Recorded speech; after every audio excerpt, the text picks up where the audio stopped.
All right, that's good. And this is good. Got a radio game today, so you know how that goes.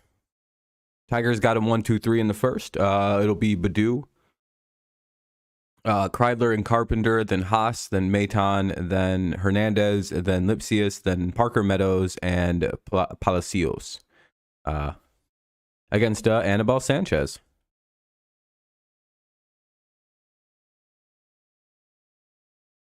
Game's slowly coming back on.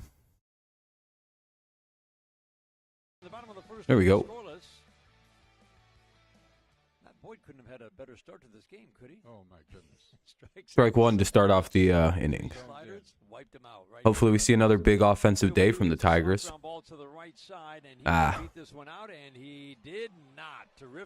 Damn, Twins got him. All right, one away. Badu grounds out to begin the bottom of the first. Unfortunate. Have the pitcher get over that quickly. And then the first base made Off to a decent start. Make sure you go ahead and drop a like to get things going. Get some more people in here right away. Always helps to stream out quite a bit. Now up is Kreidler. We'll see how he does. Look on the audio and everything. Sanchez delivers a fastball to Ryan Kreidler, low and outside. Oh, sounds really good. All right. Sanchez has been around a long time. Still just 30 years old. Debuted with Toronto at 21, and man, when he debuted, it was a ball outside for Kreidler. The 1-0 to Ryan Kreidler, swinging a ground ball, chopped foul down the third base. Foul ball. So 1-1. Yesterday the Tigers went crazy, winning their game like 16-7, just kind of beating the hell out of the Braves. It was nice to see. Though I think it's, kind of flawed because I think we played a Braves team that was missing all their good players because of the World Baseball Classic that's going on. Oh, sounds like it's dropping. All right, Tigers get a bloop single here to get a runner on in the first.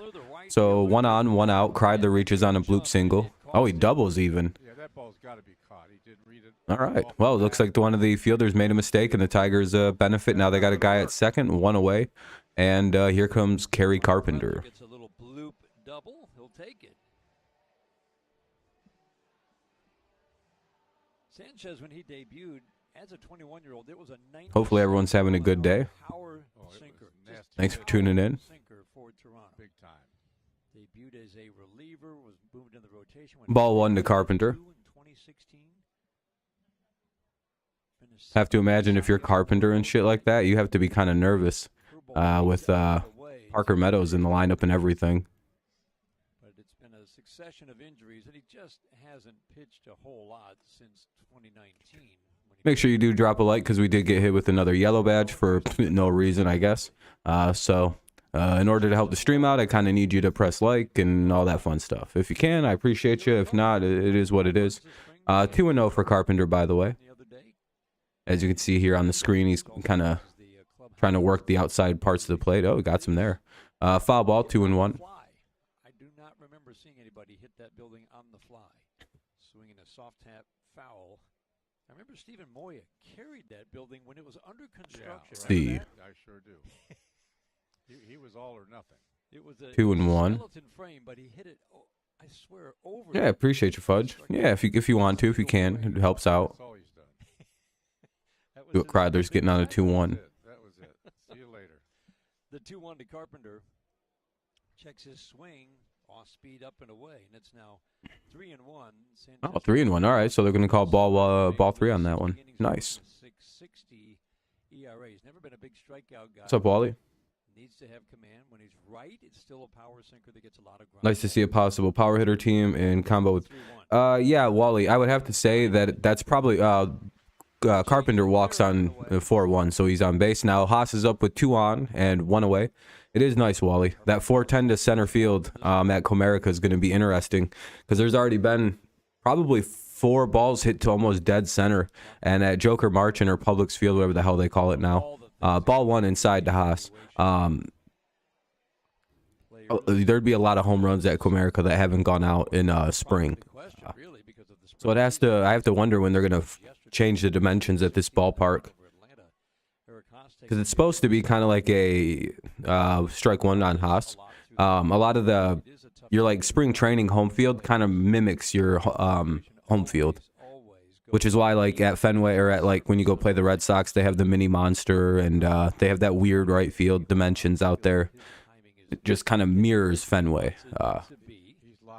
You know, no reason to train somewhere where you're not, where it doesn't at least kind of look like it. We got a 1-1 on Haas. Hey, that's a base hit. That's going to score a run. All right, Tigers go up 1-0. What's up, Edward? All right. Wonder where the runner at first got to, if it's just first and second again. Good swing. All right, Tigers have it first and second, one away with a run in. Here's Maton now, who could potentially take this one out. He's kind of got some good pop in him.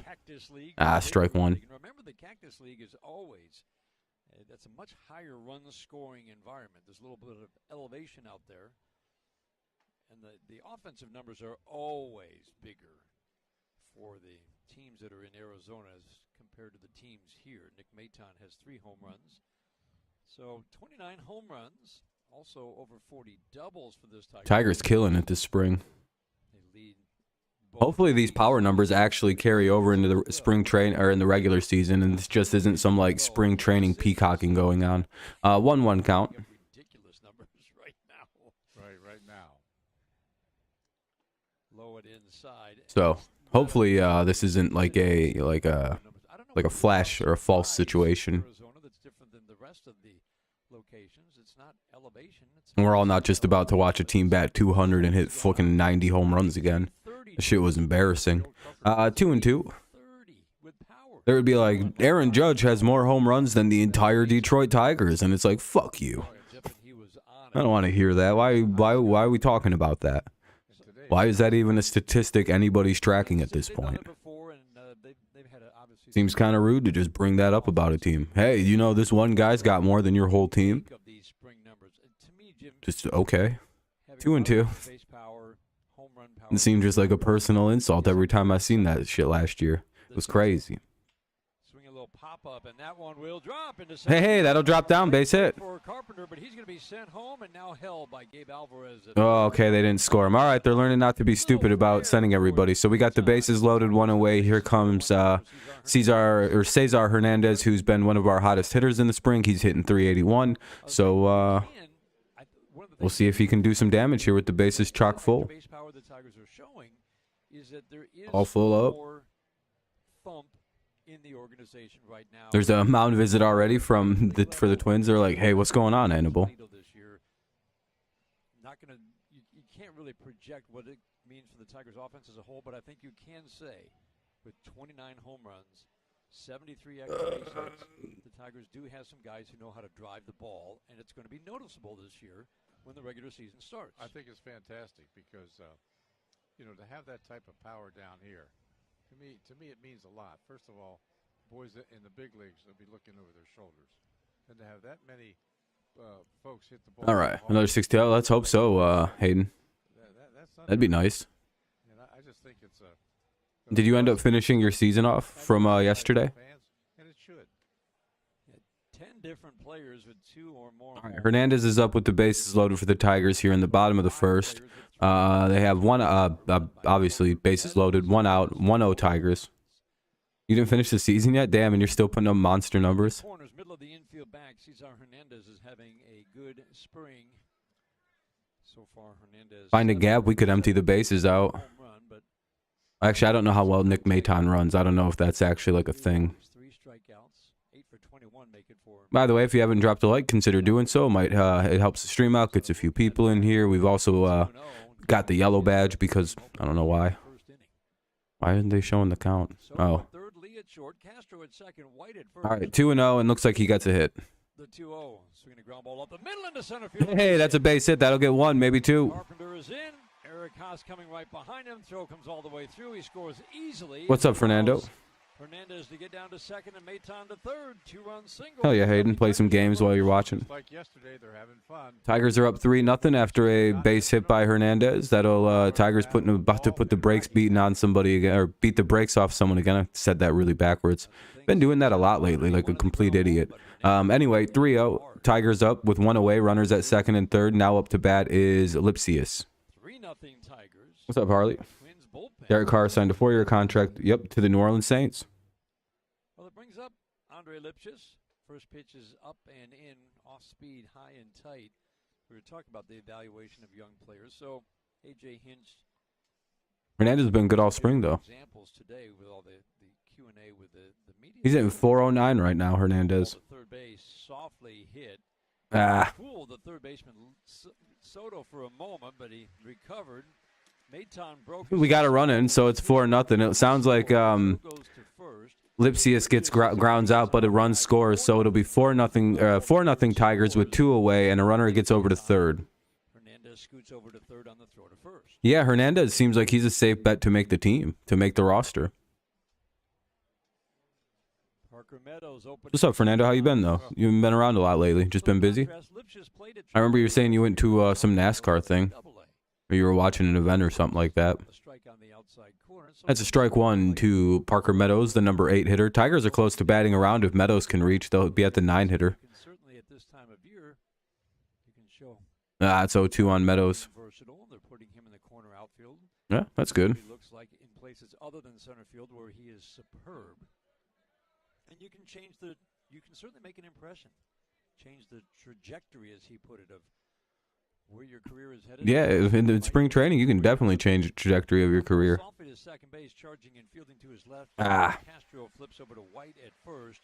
Meadows grounds out. Well, all right, that's a good first inning for the Tigers. They'll go up 4-0. Bottom top of the second coming up. Top 2 coming up. Tigers go up 4-0. It'll be some Twins players coming up soon. It was a lot of fun and just chaos. Yeah, I would imagine another Parker home run. That'd be nice. That'd pretty much guarantee him starting. Or not starting, but at least making the team. Wallner, White, and Contreras do up 4, 5, and 6 for the Twins. Wallner, White, and Contreras here in the top of the second. Tigers lead 4-0. Small commercial break. Hopefully it doesn't last too long.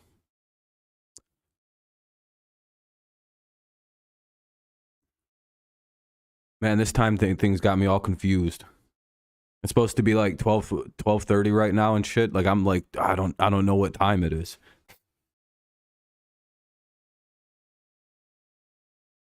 Yeah, Jake Bailey for the Patriots. Yeah, if he actually gets over his injury, he's a good punter. Someone will get a really, really, really good punter. It's just sometimes when punters get hurt, they don't ever recover.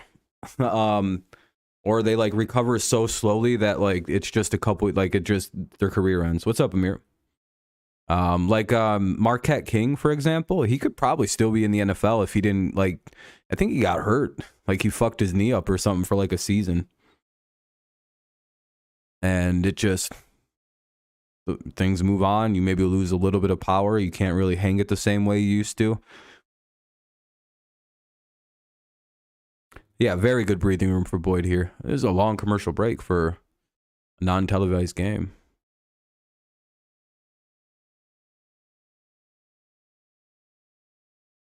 You guys made, oh yeah, no, you were saying that Jimmy Butler walked off the court.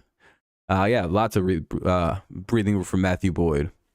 Because that probably hurt their season, right? Like, could the Heat not make the playoffs because of loses like that? Oh, shit. It's already back on. What the fuck? Damn it.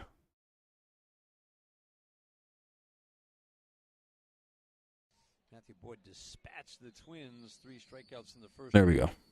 Righty, lefty, righty. And it's a technical. Oh, shit. He got in trouble then. And looks like he grounds out. One away here in the top of the second. That was a really quick start at bat. The Heat are in the play-in. Oh, okay. So I don't know. What the hell are they so mad about? Just a bad loss. Very soft ground ball. So the Twins John Morant. For spring training. And again, John Morant is a really good role model for young children. Font, if you will. You mean that nice kid from Murray State? Nah. Dark blue jerseys. That really humble guy in that one commercial, like where he was eating at a diner and gave a really nice tip to that one lady. That guy's a good role model. What's he been up to lately? What's up, Lions Planet? Ball one inside. It's like I don't follow the NBA and keep up with John Morant. Last I knew, he was like being all like a nice guy. What's the recent? What's he doing? He save an orphanage or something? 1 and 2 count here on White. No, I'm just kidding. If somehow you had missed all the drama on John Morant and you just seen him back in the news, you'd be like, "What's wrong with Ja? He seems like a really good guy." Pitches are tremendous, and the ease, his pitches play up. It looks effortlessly. Oh, it's a split squad tomorrow. I'll have to look after this commercial. I'll look after the who are we playing? No, I know Fernando. Stands way over third base side of the rubber, square to home plate, step back with the right foot, arms up over his head, lifts the leg, drives to home. Off speed, looked like the and struck his ass out. There we go. Good job by Boyd here. I think that's 3 strikeouts and 4 batters. 5 batters. Nice. Or 4 strikeouts and 5 batters. Sorry. Yeah, could get to 10 wins. How was your break? It was good. It was a good break. It was a good break. I enjoyed myself. Raising O's. Oh, fuck. All right, for sure, Fernando. Thanks for stopping in, man. Appreciate the like and all that. Have a good NASCAR race or whatever. I mean, that hitter had no chance. In fact, he was leaving home plate before the catcher caught the ball. Hopefully, whatever happens, happens. Contreras is up now for the Twins here in the top of the second. 2 away. Nobody on. No chance to pull the trigger. Why is he throwing that pitch? Raising O's, though. Contreras, another left-handed batter. I'm guessing are they at the same? I'll look at the schedule. That'll be 1-1 count on Contreras now. Boyd working pretty quick, trying to make mincemeat out of these Twins. Ah, fuck, that's in play. Dude, that's like the second or third time this spring that a team's gotten a check swing base hit off us. And that seems like the shittiest way to get a base hit. But anyway, they got one on now. Here's the 90-foot tall catcher, Grayson Griner, who went viral because in the last time we played them, he stood up next to one of our shorter players, and he looked like 800-foot tall. He is 6'7", I believe. One of the taller catchers probably to ever play baseball, just because normally you don't see like, Franken-sized men fucking playing catcher. It's like, why didn't you just go play first? You're 6'7". Don't your knees ever hurt? No, I got like plastic knees, so it's all good. Oh, yeah, I got prosthetics put in, so I didn't have weird tall guy knee problems. 0-1 here on Griner. I don't mind showing off once in a while, but Morant doesn't have. Yeah, Morant can be a little much. Yeah. Hopefully this kind of like checks him a little bit and like he reels himself in just a little bit. Sounds like he flew out. All right, that's the end of the first. Been off the grid for a few months. What's Miggy's role, and you think he'll make impact? Basically the same as it was last year, Wally. Sell tickets, kind of quasi-coach role. I think he's the emotion, like the captain. I don't really know what to consider Miguel. Player coach. I like all the rumors and all like the talk of what happens with Miguel after he retires after this year is that like he's widely expected to join the coaching staff in like some role. So I would imagine these last 2 years have been kind of more familiarizing himself with how to be a coach, how to like manage a team, how to like be involved in less of a player and more of like a teacher mentor role to these guys. Because I think they've said that Miguel really wants to join the staff, and I think Hinch has also like made several statements that he'd of course have Miguel on the staff, like it's not even a question. And if you watch the two of them talk, it almost seems like every time you see them in the dugout, they're like really like, so you can imagine they have very extended conversations that are a lot like what you'd see them having in the dugout, where Miguel's probably learning how to become a pretty good fucking coach from Hinch over the last couple years. And Bring him in as like an assistant. I don't know. Just seems like something that could happen. Do I think he'll make any impact? Yeah.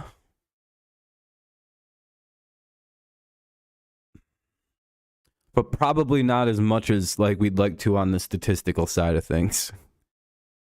From him directly. I think younger players do gravitate toward him, and I think a lot of you know, like it's like a thing. Younger players gravitate toward the guy. He's like a major like an idol for a lot of these younger players.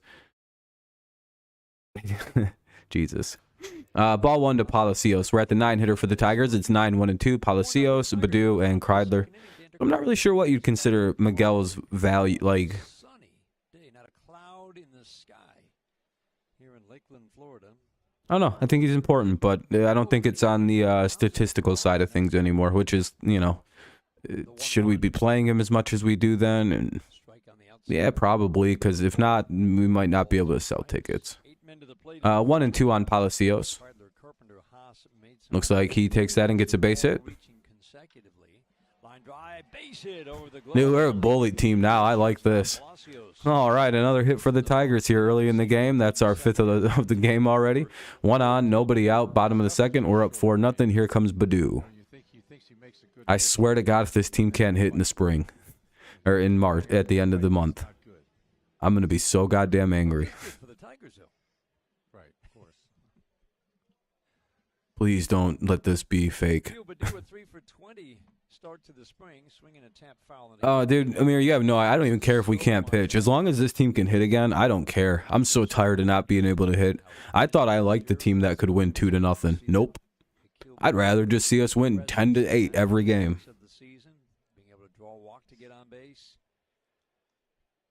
I think it's a ticket thing and like a getting eyes on the product thing more than I think that's a big factor why they're keeping Miggy around. Also, you know, I mean, what are you gonna do? Get rid of one of your franchise's best modern players? It's just nah. Don't need that. You don't need to lose that. You know. Plus, Miguel loves Detroit and he never wants to leave, so it's like we're gonna catch 22 on that one. 0-1 or 1-1 now. Yeah, that I've come around. I've figured out that like my personal tastes aren't good for baseball because I'm fine with 1-0, 2-0 games. But generally, I don't think anybody wants to watch a pitcher's duel where everybody's just striking out and hitting weak ground outs. I'm like, well, that's expert pitching going on today. 1-1 count. Runner at first, nobody out, Badu the hitter. Fly ball to left. This one's deep. Going back is Contreras looking up, and it's off the wall. Hey, Badu hits it off the wall. That'll be a double. Badu will cruise into second. Maybe the best swing of the spring. They kill Badu with a double. Bangs it off the wall. Hey, we got runners at second and third. Nobody out. A double for Akil Badu. I think the wind helped that a little bit, but a good swing. And now up is Ryan Kreidler with ducks on the pond. Second and third. Couple guys you can pick up with a little poke into center right or right field. Well, or left. I forget you don't got to pull. You don't got to be crazy anymore. You can pull the ball again in baseball. 0-1. I forgot about how cool it was that you can actually like pull the baseball again on the ground and get a base hit. Crazy how much less range all these infielders have so far this spring training, isn't it? A team like the Tigers who couldn't hit the ball the last fucking 5 years suddenly can hit the ball when they ban the shift. I don't even know if that's a coincidence. I bet you're going to see this across the league. Teams that couldn't hit the last few years, suddenly everybody's going to be able to fucking hit the ball again because that shift is gone. Because not everybody's aiming for a home run or a strikeout now. They're just trying to hit the ball. And like that'll produce better results because people are just swinging because they know how to do it and like the power comes naturally. It's like there's like a process to this. If you start overthinking hitting, you mess everything up. Yes. Oh shit. I punched my mic almost. I'm a little fired up today. Hey, there we go. 6-0 Tigers. I hate the Twins. We're either second or first. I know we have 29. I think the Royals are also destroying baseballs. But I think the Royals play in the Cactus League, so it's kind of bullshit. He still needs to figure out the pitchers because pitchers have found out how to pitch it. Stanley, are you talking about Badu? Yeah, Badu, yeah, he's... I really hope he can get it going, but I don't know about Badu. I like the guy. He's a very exciting spark plug type player because he just scored on second on a ground ball to center field. So like again, he's so fast and so good on everything else but the batting. It's like, man, can we bunt with you? Do you want to learn how to bunt, Akil? No, you have too much power to just be a bunter too. So like that's the problem. Is not only would it just be a shame if you turned him into a contact hitting bunter because he's got insane pop. Parker and Austin are so different. Are they? I'm not gonna lie. I thought they were the same kind of hitter, the same player, the same fundamental everything. 2-2. Maybe I'm misreading that. I mean, it even seems like Parker is about to go really quick through the minors, just like Austin did. Well, you got to remember, young Austin Meadows was a fucking monster power hitter. He like, what was he like at one point finishing third in the MVP at like 23 or 24? Parker is almost the spitting image of his brother with a little bit more power probably. You got to remember that Austin the last year and in his spring training has been like he had that vertigo issue which just fucked his head all up, and he's trying to work through that right now still. Like come back to it, get the rust knocked off, build back up, build back up. You got to remember he just missed a year with a fucking head problem. like I don't even mean to, not even to be funny or mean to Parker or Austin, but God, it's weird having two people from the same brothers. That's weird. You know, he's probably not exactly dialed back in all the way yet. I think the 3-2 runner goes ground ball up the middle into center field. Hey, another base hit. Kreidler over to third. Kreidler gets to third. Carpenter has a base hit. Jesus, dude, another ground ball. That's like 3 ground ball base hits this inning, and it's quite crazy. Just like Jackson and Granderson did for the Tigers. Oh, Austin Jackson and Granderson, yeah.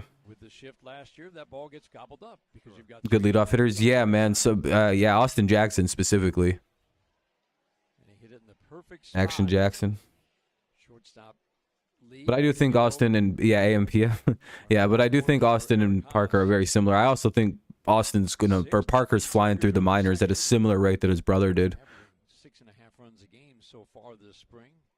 Would not be surprised. The only problem for Parker is that we have like our starting outfield is actually pretty solidified, unless Veerling sucks. You know what I mean? Like it's probably going to be Green, Meadows, and Veerling. And Carpenter's been heating up. Badu's the odd man out right now. I don't know. Haas homer, that'd be pretty sweet. We're up 6-0 with 0 outs in the bottom of the second. We got runners at the corners, a 1-1 count to Haas.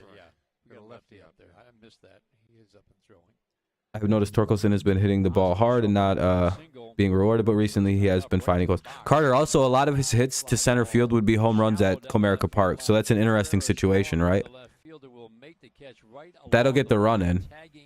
All right. 7-0. Almost got tagged. So yeah, that'll be 7-0 Tigers, 1 out and a runner at first, but the runner might have took second on the throw. I'm not sure yet. So Haas with the sac fly, good shit. We have a lot of outfielders with Meadow Brothers, Badu, Veerling, Carpenter. Yeah, we have quite a few. I don't know, John. They decided they're not going to be bad anymore, but around they just decided we're going to score now. Or the runner does get to second. So Mayton's up with 1 out, runner at second, 7-0 lead. It's bottom of the second. But yeah, with Torek, yeah, I think a lot of his hard hit balls, like I think that is something good to notice. He's been smacking the shit out of it and flying out to like deep left center every time. So I hope he like uses that and is able to go off that. Jonathan Davis, Miners backup. Yeah, we have quite a few. Yeah, you're right. We did sign a lot of outfielders. That's an out. Looks like Mayton flew out. Tigers scored 3 in the second after 4 in the first. Nice try, though. Oh, that's only out number 2, isn't it? 2 outs, runner at second, and now up is Hernandez. That's what I'm here for. Thank you, Jimmy. Yeah, Anibal Sanchez is on the mound. Yeah, we're fucking him up. But truly, the success rate is so high. I don't know, what was this, 23 runs in the last, this is dating back into like the last game because like we didn't stop scoring since like the 4th inning of yesterday's game. Oh, that's Aaron Sanchez? Oh, it is. I thought that was Anibal Sanchez. I'm not going to lie. I'm like, is that Anibal? I'm going to have to go through and delete some of my description in my YouTube video here. Embarrassingly, I thought that was Anibal. No, that's not Anibal, apparently, John. That's Aaron Sanchez. His little cousin. I don't know. I don't think they're related. That'd be funny, though. Foul ball. 1-2 count on Hernandez. It's hard to focus on this game because we're beating the hell out of the Twins right now. Thanks to everyone who's left a like, by the way. If you haven't done so, consider doing so. Helps the stream out, gets a few people in here. Makes it perform a little better. Also, just, you know, a nice thing to do. He gets strikes out. Well, that's all right. We've had a pretty good inning. Top of the third coming up. Tigers lead 7-0, which is a hilarious score. All right, Minnesota's looking for their first run here in the top of the third. They trail 7-0. Lemare, however you say that, Soto, and Brooks Lee for the Twins. So 8-9-1 due up, 8-9-1. Lemare, Soto, and Lee. Commercial break. Have to mute the audio.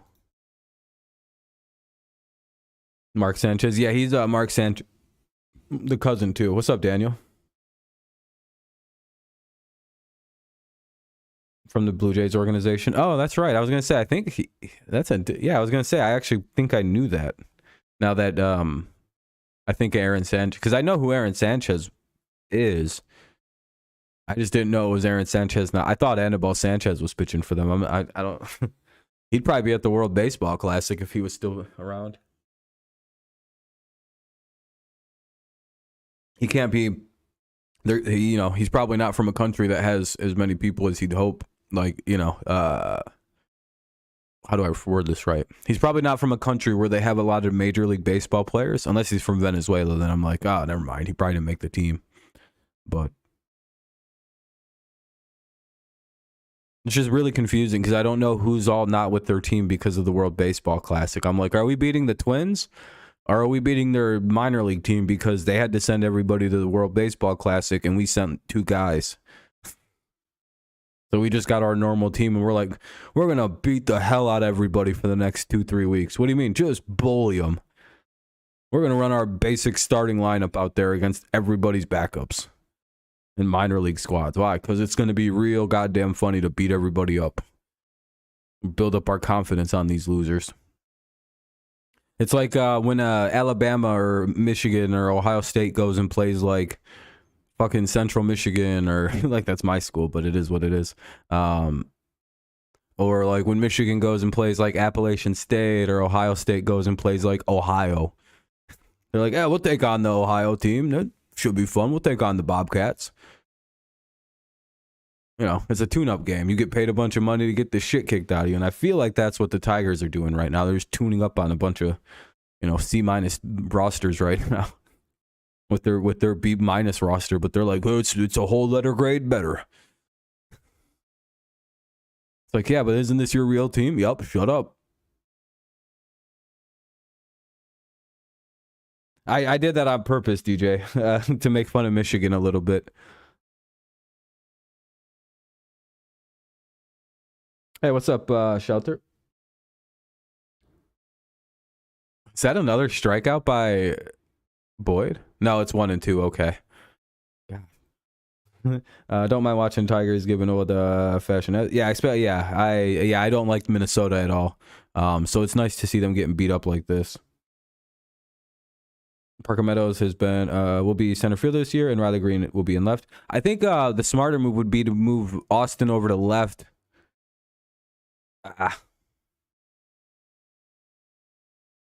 Wow, what? What happened? Hold on a second. Is there 2 outs? Oh, there's 2 outs. Lemare struck out and Soto struck. Why didn't that update? The radio didn't do a good job. There's 2 away already. We're at the top of the line of Piers Lee. Michigan fans are always catching strays. Yeah, I mean, you can't really lose to App State and then, you know, come back from that. That's tough. Yeah, Boyd's doing good this time, Blue. It's a split squad, Lions. It's just they just do split squads sometimes. Ball 1 inside to Lee. So I didn't know both games were at 1, so I have to make a tough decision on what one I want to cover. Probably whatever one's on MLB TV. I hope so, Amir. And it's only the top of the set. We've only had 2 at-bats, and we're up 7-0. That's what makes the 7-0 funnier. Cleveland or Minnesota? I don't really hate Cleveland. I just am annoyed with Minnesota. We played them so many times in the last 2 years. It feels like we'd play them like 9 times in a row, dude. You don't understand. Like I don't even hate Minnesota. I have no ill will toward the Twins at all, actually. I'm just so goddamn tired of playing the Minnesota Twins because we don't like when we play Minnesota, it's not like one series, right? It's like 4 series in a row against the Twins somehow. And it's like how does this happen? Who made this schedule like this? Why are we playing the Twins and then a 1-game series versus the Pirates and then 4 games versus the Twins, 1 game versus the Yankees, and then 4 games versus the Twins again? I feel like I'm going crazy, but that was like a real schedule block we had, and I can't stand watching the Twins anymore. I get like anxiety when I think about the Twins. I'm like, oh, I don't like these guys.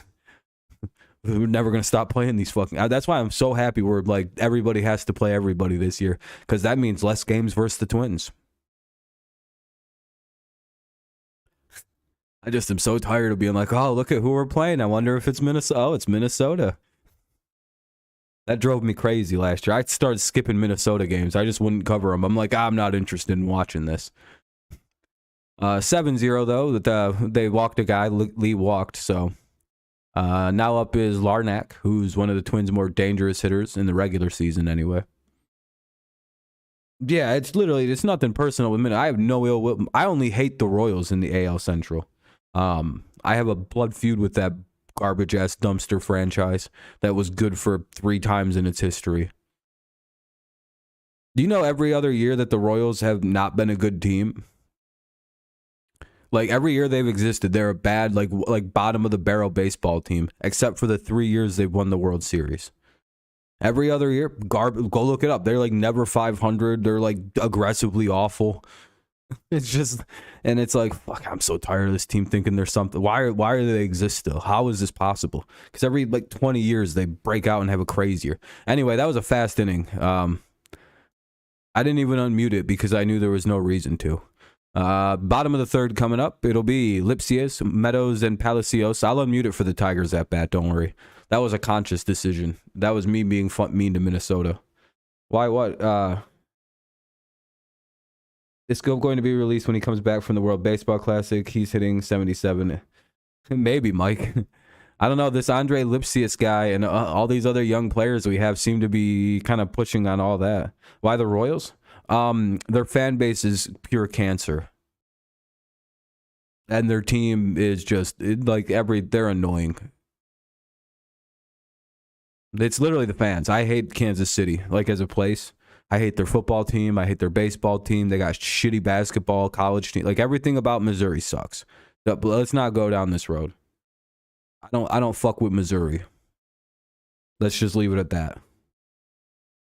Their team's trash. Their fucking football team's trash. Yeah, they're the Chiefs fans. Like, yeah, you know them really annoying, like... Remember when the Chiefs... what's up, Max? Max probably remembers this very well. Remember when the Royals fans cheated and put in, like, 800 other crappy players in the All-Star break in 2014 to the point where they broke everything? It was so bad. They had, they had Alex Gordon as an All-Star. Ramsey's going to the Dolphins? Holy shit, really? What? I'm told the Rams and Dolphins are in deep discussions to trade for cornerback Jalen Ramsey. A deal is not finalized, but there is a high likelihood it happens. Oh, shit, it sounds like it's coming. It's Josina Anderson, so that's generally good information. No, it's fine. You can talk about football. It's kind of, we're in the commercial break. The Tigers are up 7-0 in the 3rd. This game is fucking over already. But we're going to keep covering it. Except Cardinals. I don't really hate the Cardinals. They're more just a team that beat my team in a World Series. So, like, I don't, until I can get right that blood feud, it is what it is. The Royals, it's just, Yeah, the Royals literally cheat, dude. They're like a cheater franchise that cheated and ruined the 2014 All-Star game and probably ruined the All-Star game for a lot of people because, again, they had like fucking Omar Infante hitting 218 in that shit. Alex Gordon was the starting third baseman because of fan voting. It literally killed the idea of fan voting and why baseball doesn't give a shit about it anymore. Because of the fucking Royals ruining it. Lipsius is up. They botted the fuck out of the systems and broke them, so their shitty, all 9 of their shitty baseball players made the goddamn thing hitting 200. It was an abomination. You have no idea how annoying that was to deal with the 2014 Royals fans. I'm not gonna spoon feed you history of baseball. You can look this kind of stuff up, dude. You just don't know baseball. Hit 3 home runs this spring. Yeah, the Cubs did the same shit, but the Cubs are also like, you know, they don't act like the Royals fans did. They know what they are. They're like, we've been so bad for 100 years, we just want one, and then they got one, and they're fucking chill. Royals fans pretend like they're gonna win the World Series this year. Be a factor. It's definitely about. What's your deal, dude? Do you not know anything about anything? Let me see. Hold on a second. When did you make your account? Yesterday? Today? Okay. See you later, dude. Dive and make the catch. Fine play. Fly ball that was headed to the corner and Twins just robbed us of a hit. It sounds like.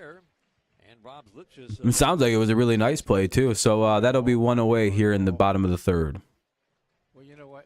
I can't get Parker Meadow out of my Meadow. Even if that guy wasn't a troll, I just got tired of him asking why like a fucking baby. I don't know, dude. Google it. That's the rest of the answers I was gonna give him. Google it. Google it. Google it. And that was just gonna get annoying, so I stopped doing it. There is no question about it. No, we probably would have choked in the World Series like we did every fucking time. Sorry, I got sour grapes on the World Series teams. All we did was choke. Fucking Giants, dude. I don't know who made the World Series that year for the National League. Was it the Giants? We probably would have lost again. I'm not gonna lie. Parker Meadows strikes out against Boyle here. 2 away. Tigers going pretty quickly here in the 3rd. Now up is Palacios, so we're at the 9 hitter. I don't know. I just got this really unfortunate feeling about the a lot of those Tigers teams seem doomed to fail. Cardinals. Yeah, we probably would have lost, dude. We didn't have pitching like usual. It's a fly ball deep left center field. That one is way back and gone. Hey, home run Tigers. Let's go. 30th of the spring. 8-0 Tigers. Let's get it. Deep drive over the left center field fence. First home run of the spring makes it 8-0 Tigers. Yeah, the guy who that guy who brought up Scope, that was hilarious. It was a no doubter, baby. Is Scope gone? He might be. They might just tell him not to come back to the team. Like, listen, man, we got all these young guys now, and we don't need you anymore. Get the fuck away from us. We don't need you coming around here, sad sack hitting 200 anymore. Fucking hit or go away. Learn how to bat, dude. We don't know what the fuck you're doing anymore. Tired of this. 0-1. And that ball jumped off his bat. Yeah, like we would have probably lost in 2011. Our pitching was, dude, it was so bad. Outside of like 4 good starters, our bullpen was a literal joke. Which is another reason why the Phillies, I don't think, are ever going to win anything. Soto is a good pickup, but I don't think in the modern era of baseball, having a one-trick pony pitcher, which is what Soto is, he's a closer, is a good way to build a bullpen. He wasn't interested in the Lions? Fair enough. He can go play for Miami. Finish last in the division with a trash quarterback. That's what makes you so valuable. The energy you create with your bat and your speed on the base paths. Yeah, I get that, but like, how'd he do in the playoffs that year? I know he was good in the regular season, but how was the playoffs for that man? Got to go through the zone, kids that are listening. That's all, Kenny. That's what I mean. Like, yeah, he had a good regular season, but I mean, his fucking playoffs weren't good at all. No one pitched good. Runs on 9 hits for the Tigers. We're in the third. He might have been good in the playoffs. I don't know. Brilliant through 3. But I very much remember our fucking bullpen blew every goddamn game, and then you know our offense choked a lot too. Fucking, third base side, the wind is not going yeah, I didn't want to give up whatever the hell they wanted. The third baseman came over, just got a closer work. I think that Benoit was better anyway. Yeah, not in the playoffs. He was dumping gallons of sweat every time he got within 10. Yeah, I was gonna say I thought if I remember right in the playoffs he shit the bed and Benoit was all right, but it wasn't the great 93. Jesus, Hayden, that's a lot of stolen bases. We have a 3-2 count. Up the middle, just to the left of second. The 2-2 breaking ball bounces. Tigers have a solo homer by Palacios this inning. That's how Baду is up still with the 3-2 count, 2 away. Tigers up 8-0. Even if they had some struggles last year, like Torkelson, like Badu, these are disciplined hitters who know how to work an at-bat, draw a walk to get on base. The 3-2, swinging a pop-up, foul, third base side again, and again Soto will come over but have no chance at it. No play. So another foul ball by Badu. He stays alive, and we'll try again. Played away, but too close to let it go by. So good stay alive swing. But Green, an above average walk rate. Badu, when he's going right. Again, if I'm missing anything anybody's saying, I apologize. It's not out of malice or anything like that. I just am missing it. Another foul ball. To be able to keep the line moving. I think D-Hop could go to the Browns. I think that's where he'd probably prefer to go, is somewhere like the Browns, so he could reunite with Watson. It's probably his ideal spot. As we've said, they don't talk about drawing walks, but yeah, Nate, I'm sorry. I thought I was a little bit obvious when I said it, but yeah, we went up 8-0. We had a solo homer this inning. When you're already up 7-0 in the third, it's really hard to notice a solo homer in the same inning. Another foul.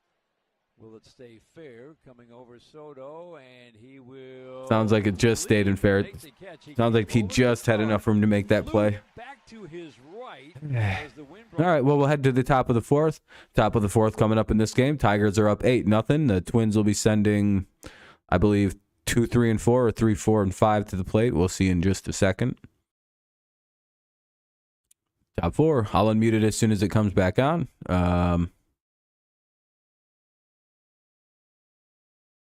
Oh, yeah, so 3, 4, and 5. So Castro, Wallner, and White.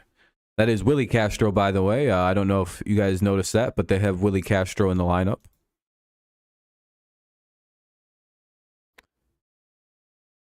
Thought it was funny when Morris was asked about Soto going to the All-Star game. He said they must have been short for a lefty. Yeah, I mean, it happens. Again, the only issue with Soto is he's a good closer, but he's only good for closing, right? You can't really use him in the 8th or 7th inning, 9th inning in a non-save because he'll give up a bunch of runs and turn it into a save situation. He's not going to be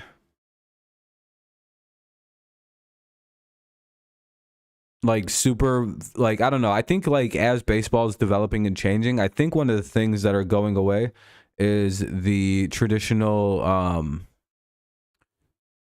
like traditional bullpen roles, right? Like you'll have a long relief guys that are basically just like spot starters, and then you'll have like a series of 6 through 9 inning guys who can work any one of those innings at any point, but like they can all close, but no one's a closer, and everybody is basically like it's. I think that's more of like what you're gonna see evolve out of a bullpen than like traditional setup guy, middle relief closer. Like I don't think that's like a thing anymore. The Tigers are doing, and I think the problem with somebody like Soto is he's so locked into like an old school closer role where like he can only close, and I think that's fine for a team like Philly who might be trying to like have an older school like built team, like a more traditional styled baseball team. Than a team like the Tigers, who are clearly trying to be like progressive, move into the future with like Scott Harris, with AJ Hinch, who's always very forward thinking. You kind of have this like developing thing where you're like, oh no, Alex Lang and like Tyler Alexander, like all these guys make more sense to like build their bullpen around, other than like this super power arm in Soto, who's like a freak because he can throw 100 lefty, but he's very role locked. Like it's like one thing. I wonder why.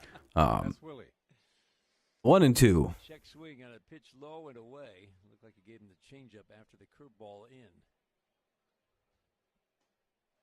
Now Castro takes fastball. Just love how he. So are you back on a new account? Off speed, Did I already bust you on a new account? Yep. See you later, buddy. I already banned you. I'll ban you again. You fucking weirdo.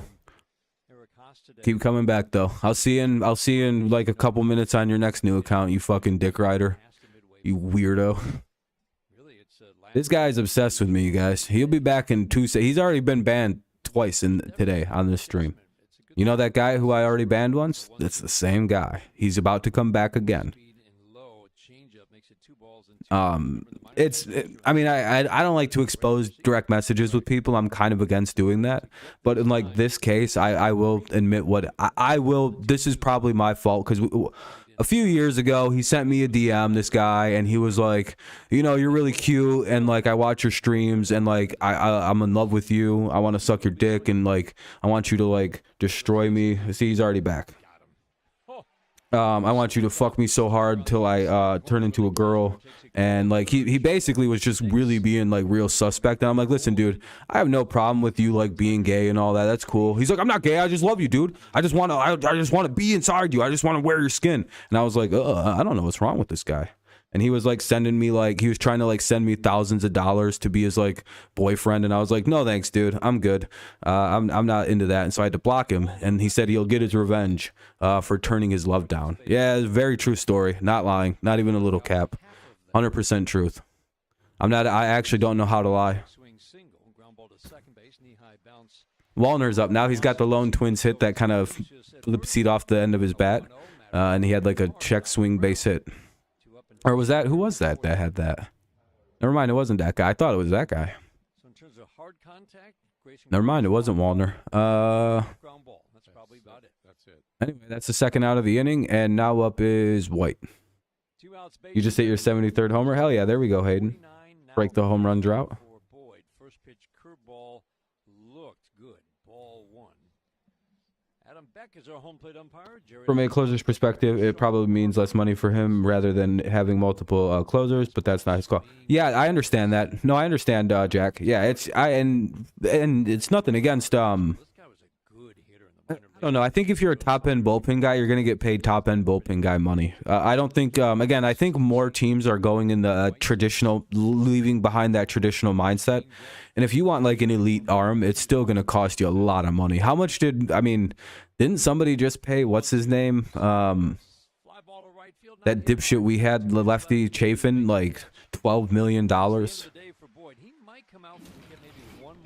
To come pitch for them this year. It's like, nah, dude, big name like arms out of bullpens. It doesn't matter if you're a closer traditionally or not anymore. It's like if you're a pitcher and you can pitch in games like out of the bullpen and you're really good at it, they don't welcome. If you can close games and that's like a thing that's out, that might get you $5 million more bucks. Again, you're always going to make about 15 to 20 million as a top end bullpen guy right now. And if you can close games and like that's something that's like a specialty you have, on top of being able to like eat fucking 2 innings and not really care if you're up 20 runs, like because that's hard to pitch sometimes. And that's, you know, it's, I don't know. That's my belief of why they were able to get rid of Soto, because it's like, man, that's a weird. I know Soto has control issues, but typically you can, because he's also very young, or at least a younger pitcher. So it's not even like he's like unfixable. He's still on like a ton of rookie control. So, or at least another couple of years anyway. And again, you may think that his control issues are unfixable, but do you know the Mets closer Edwin Diaz? Do you guys think he's really good? I just want to know generally how we think of Edwin Diaz of the Mets. Really good, probably one of the game's best. Do you know what his big problem was until literally last season? The Mets almost got rid of this fucking guy. Do you know why Edwin Diaz was almost cut from the Mets and they almost gave up on him until literally like last season? Because he couldn't control his pitching. And now he's one of the game's best closers. So you see how that, again, as I was trying to explain last year, that doesn't really matter because they can eventually get that under control like Edwin Diaz did. I think the problem was the inability to pitch out of the, like, if you're up by 2 runs or less in the 9th inning, I'm the best pitcher. If not, fucking, I'm going to blow it. I'm going to blow the shit out of this. What do you mean? We're up by 4 runs. It's just the 8th inning. We just need you to, like, eat some innings. I can't. I just gave up 6 runs. I don't even know. Like, what? How did that happen? Kreidler at the plate, 2, 3, 4 hitters. So yeah, that's the problem with Soto, in my opinion, in my uneducated, you know, dummy opinion. 8-0 Tigers lead. Here we're in the bottom of the 4th. 0-2 quickly on Kreidler. 2 walks, 5 strikeouts. The strike one. Where, you know, let Lang be like the closer, I guess. But he can also come in and pitch innings 6 through 8, or pitch in the 9th or 10th inning, 11th inning if he needs to. And it's, you know, just got to get an out or 2. Soto isn't that guy. He's a closer. Let me cut the 9th, the bottom of the 10th, whatever you need. Kreidler gets out, flies out to right field. Up in the air for the right fielder, Wallner. He'll come over and make the catch. So 1 away here in the bottom of the 4th. Tigers are up 8-0. The end of the bat. He was gone. On a slider down and away. Jorge Alcala is pitching for the Twins. Couldn't remember what team we were playing. I've been playing so many random teams. Looks like 1 pitch went out. Line drive right to White at first base. Good swing for Carpenter. Damn, Carpenter lines out. Here's Haas, 2 away here in the 4th inning. Tigers looking like they might actually have a quick inning. Yeah, Cooltron. It's 8-0 here in the bottom of the 4th. We beat the shit out of them in the first 3 innings. Really, the first 2 innings, we just kept up what we were doing yesterday, and then, you know, now we're chilled out a little bit. Feel like we calmed down. Pitch drilled it, but right to the first baseman.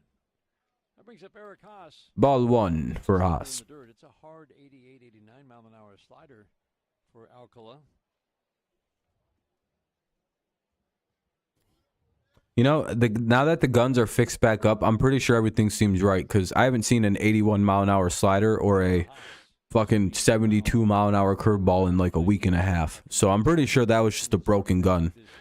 95 stolen bases. Sheesh. In DC and Boston. You don't want to miss either one of those. Trip to Fenway is always a good thing. Nice. What we got going? 1-1. Let's see a home run now, Haas. 1-2. He swung at 1 in the dirt. That Javier Baez influence is rubbing off on our young Haas. 1-2 though. 2-2. Coaches tried to ask Haas if they, you know, they did a bunch of research and came up with like a really good way to improve his swing and his eye and make him a better hitter. And when they handed him the piles of research that, you know, baseball analysts and experts have done, he shunned them and said, "I'll do my own research, thank you very much." And he still can't hit, but he's still got good power. You know, it is what it is. Big hole up the middle for Haas to the left of second base. Ground ball chopped foul over the Twins dugout on the third base. That's another foul ball, so it'll be 2-2 still. Straight out to center field. Not quite as hefty a breeze as we've seen on other days, but I'd say that's a steady 10 to 15 mile-an-hour breeze. 2-2. Boosting a fly ball up in the air. If you can't tell, I prefer Jake Rogers to be our catcher. I don't like this guy. I think he's a bad catcher fundamentally. I think he's bad behind the plate. Only reason he calls a good game is because Jake Rogers or the pitching coach calls it for him. Apparently Jake Rogers doesn't even need to get fucking signs from the pitching coach to call a game. That's what a real catcher does, not this fucking idiot we got who's the backup, hopefully. I'm just going to swing at everything still. No, I'm sorry. I just don't. I'm not a big Haas guy. Again, I get why people like him because he's got some power and we didn't have any power. But now we have power hitters in the lineup. We don't fucking need this guy playing anymore. He sucks behind the plate. He sucks in the field. He's not a DH because he can't really hit that well. Sorry, he's a bad defenseman and he can't. And with hitting 210 with 20 homers, that's not even a power hitter. That's just a guy who sometimes can hit home runs. Sorry, I'm just not a big Haas guy. I'm very much a shitty, like, I'd rather have Dingler and fucking Rogers play catcher. Because in my experience as like a baseball fan, the catcher never is supposed to like be good at hitting. Like he's like a 240, 250 hitter generally. Like 15 home runs or something like that. But like the point of the catcher was like immaculate defense. And we don't have that in Eric Haas. And he hits way too shittily to not be an immaculate defensive catcher. Like if he was bombing home runs every like 30 plus 35 a year and hitting 210 like 240 or something, I'd be like, hey, that's our catcher. He can't really catch, but he can hit the shit out of the ball. And until Miguel Cabrera retires and we could slide his dumb ass over to DH, he's got to play somewhere, and that's the least impactful position for us. So I understand that, but he's not that guy. He's not a big homer total year guy. So I'm like, what the fuck? Why? What's the point? Hopefully Austin Meadows starts hitting home runs so we don't have to fucking use this guy anymore. That's what I thought we got Austin Meadows for. Please let him turn back into 20 a year. Then we can stop pretending that Eric Haas is a power hitter or something, because that's not a situation. Fucking, ugh. I'm pretty certain Willie Castro has more power in his bat than per square inch than what Eric Haas can do. Eric Haas is just lucky he's like 6'3". And he can just kind of jimmy jack the baseball because he's got a nice, he's got that lanky frame to him that lets you hit cheaply because you can use leverage and shit like that. Get that good launch angle. Blah. Sorry, that was a bit of a mini rant. I'm just not a big Eric Haas guy. I know everybody likes him. He's a big fan favorite and everything. And again, I don't mind him as the backup, but I'd prefer Jake Rogers to be the starter. And it makes me mad that they keep fucking playing Haas and not Rogers. But that also makes me think that they know that Jake's going to be the starter, so why let him, not much of a reason to use him. I have thought he was that goddamn I thought he was like on Team USA first. I was like, did they bring him along just because? I know he's really well liked by like a majority of baseball, but like, did they just kind of bring Jake Rogers along to work the Team USA? They're like, he's not on the team, but we're just going to bring him anyway. He's going to be our bullpen catcher. He just puts his thumb up. He's like, I'll go. No, I know the reason they're not using him is because his fucking elbow just got repaired. There's zero reason to risk that guy. He just hit 76 and 77. Sheesh. Garrett Hill's now pitching here in the top of the fifth, so great job by Boyd. Arms up over his head from the full windup, the 2-1. Well, it's mainly because I think, again, if Haas was a little bit more powerful as a hitter or hit for a better average, I could see the justification. But I really hope this doesn't mean we're about to play Eric Haas as a starting catcher this year. Jesus Christ. Yeah, I love the throws that don't make it to second base somehow. Just go way into center field. It's like, oh, I didn't know this was Little League. That's crazy.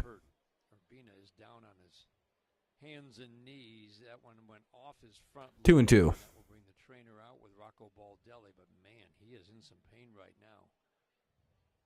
Wait, who got hurt? Urbina? Look like off the shin, the ankle. Definitely the left leg. And yeah, it looks like trainer's looking at lower shin right above the ankle. What happened? There's no protection there, is there? No, there isn't. And if you put protection on, if you put one of those guards yeah, that's the worst situation ever. Fouling a ball off near your foot. Can't imagine what that would do to a baseball team for the rest of the year. If that happened in spring training with a very promising young rookie, it's almost like that would have been the worst sign of an omen to come for a year. Yeah, I still remember when that happened in that game where he fouled that ball off, when Riley Green fouled the ball off his foot, and they're like, he's going to leave the game just as a precaution. And then everybody got hurt shortly after that, and it was one of the worst fucking things that ever happened in my life. That was a bad omen last year when Riley Green got hurt. That was a very bad omen. That was like seeing the Grim, and then a big ass dog comes and rips you to pieces. And you're like, I didn't see that coming. It's like, really, the giant omen that was all around you? Just learning how to develop that routine. What's going on? Somebody got hurt. Yeah, I was like, why aren't they pitching? Last I knew, they pitched in baseball. It seems like a violation of the pitch clock. You know, a bullpen guy. How much you throw, how much you work out, while you maintain your strength over the course of a season. Yeah, that's my problem, Quiltron. If he was more of consistent with his power, again, if he could hit 30 again, I'd stop bitching. But I don't like a power hitter that hits 21 home runs. Like, you know what I mean? It's supposed to be, that's his thing. He's a power hitter. That's his thing. He hits a lot of home runs. How many did he hit? 20. Yeah, if they get a good return of picks, if they can get a first-round pick out of it, it's a really good trade. But it's crazy that Miami's about to give up a first-round pick to get Ramsey. But again, they're pretty desperate for corner situation. So, I mean, it feels like their biggest role, because I think Byron Jones has to retire due to injury. Or, like, they're pretty sure he has to. One away, though. The Tigers did eventually get the out. So, here's Griner with 1 out. 8-0 Tigers. Yeah, it's going good, Brandon. Close attention to workloads and ramp-ups. Rams are getting 2023 third. But I would say Matthew Boyd is right. That's it? Oh, they got ripped off, dude. How did Miami only give up that? Everyone else is like, yeah, it was too much. I don't want to give that. Yeah, Rams got fucking took into the cleaners, dude. What the fuck? That's one of the things Garrett Hill, Jim, was talking about in the offseason. Because Jalen Ramsey didn't really want to go play for the Lions, and he didn't have a no trade clause per se. Well, he has a no trade clause, and the Lions, he didn't want to go to the Lions. Right, grab it and flip down to first to complete the strikeout. Grayson Griner strikes out. 2 up, 2 down here in the 5th inning. Tigers leading 8-0. Yeah, again, you got to remember Ramsey does have a no trade, so it's kind of sticky trying to deal with that dumb shit.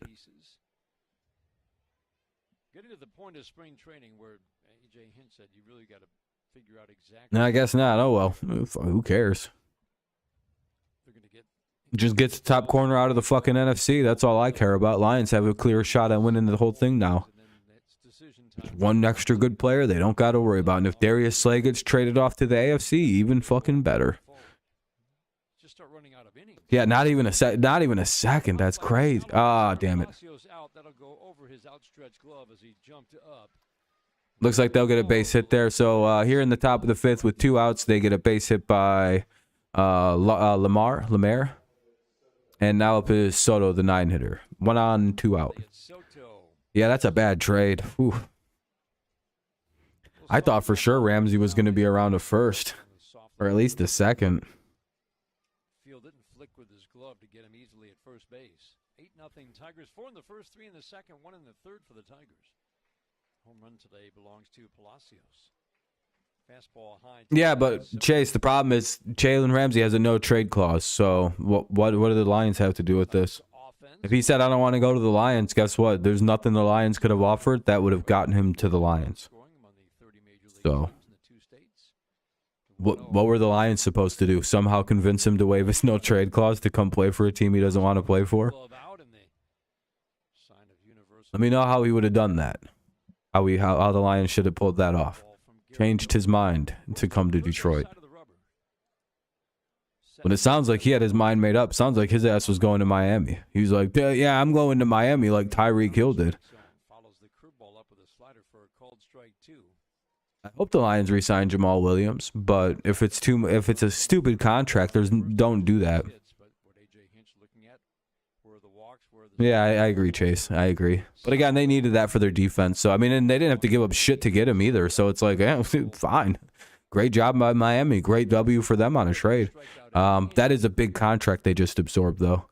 And Jalen wants a new contract on top of that, so they're going to have to renegotiate with him.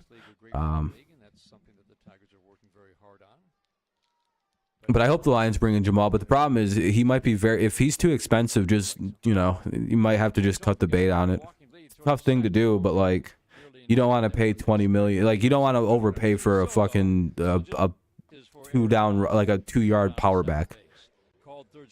You know what I mean? Like, I really like Jamal Williams. He's very important. But at some point, it's like, what's too much money to get a guy who's going to be like your closer back? When you could probably get some decent, draft a decent like bruiser back, like most teams do. Again, but if Jamal will come like at a decent price, then yeah, Lions shouldn't even hesitate to sign him. Should be the easiest decision they'll make. But again, you know, I mean, you don't want to overpay for a fucking backup running back, especially when you know the Lions are really close. And again, I know he scored 17 touchdowns, but like, did he do all the work to get all those 17 touchdowns, or was it like they handed him the ball at the 4-yard line and he ran it in? And he also did some cool anime stuff that people like, so you know, that was fun. How many running backs? How hard would your job be if your only role in the offense was to run forward for 2 yards and get a touchdown every time you touch the ball? I don't know. Let Swift do all the heavy carrying down the field, then you come in the last 5 yards and punch it in for a touchdown. We need him. He scored all our touchdowns. Yeah, because that's just kind of how it worked. Pretty sure if we had another big bruising running back, he'd have the same role in the offense, doing the same thing. That to me seems more of a system situation than an actual skill improvement. But I don't know. You're kind of benefiting off of the offense, getting down the field very, very quickly. And, you know, late game. I don't know. The Jamal Williams thing's complicated because he's going to have a weird amount of offers. His free agency might actually be very fruitful for him. Mainly because, you know, teams like Buffalo might come sniffing around. Kansas City might come sniffing around. The fucking Eagles might come sniffing around. We might have competition to keep Jamal. That's the problem. Especially because Buffalo doesn't know what the fuck they're doing with running backs, and they'll probably come offer him $8 billion. Like they'll probably offer. I can already imagine the Bills offering this dude like $15 million a year, thinking like they just got an every down first down back. Like, and it's like, no, you got a spell back, and he's good for 15 carries a game, just like Swift was. Because the Lions system was so well put together, where they could have 2 running backs that can't handle full loads, in Swift and Jamal. But their 15 yards that they can give them, the 15 to 20 carries they can give them, oh my God, are they going to feast on that? Jamal can handle it a little better, but... What's up, Daniel? Yeah, Ramsey to the Dolphins. Here's Mayton. It's going to be Mayton, Hernandez, and Lipsius here in this inning. Tigers are up 8-0, bottom 5. Yeah, I'm wondering if that means they're going to have to give Ramsey a new contract. The 1-2. I think I saved Chase from being done. I think he's like, oh yeah, I forgot he's got a no trade clause. All right, well, all right, that makes me feel a lot better about the Lions then. Because I swear to God, if the Lions had a chance to get him and they just said, nah, we're not going to match that, I'd punch something. Yeah, dude, trust me, as a Patriots fan, if that's all it really costs to get Jalen and my team has multiple 3rd round picks, I would fucking hit something. Hey, thanks for subscribing. I appreciate it. Rob, appreciate you, Robert. Hey, we got out. Nah. Anything close with 2 strikes on you, got to protect the plate. When you're up 8-0, yeah, you got to swing at anything close, too. But yeah, Ramsey clearly had like one team he wanted to go to, and that was the Dolphins. Yeah, Seth. Yeah, it's crazy. 8-0 right now. Bottom of the 5th, 1 away. Called strike 1 to Hernandez. Could use all 3 running backs and be successful. That's how good their system. And yeah, that's exactly right. Their O-line is a really good system situation. Yeah, the Lions have good running backs. Like, they have like a good stable of running backs. So, I mean, as much as I like Jamal Williams, in the NFL, you can't overpay running backs. That's a bad move. Just draft a new one. I'm telling you, it's that easy. Look at the Patriots. Have they never not had a good running back? Do you really think my stupid team has ever fucking paid one of them people? Or one of them positions? That sounds a little weird. One of them positions? Fuck no. We give them like league minimum money, and we're like, listen, we're not going to pay you any money. If you want to stay in New England, you're getting $5 million a year. We're giving you rookie running back 1st round pick money. We're not even going to fuck around with this. And James White, for some reason, was like, I'm good with staying. It was like, he's like, all right, that's a lot of money still.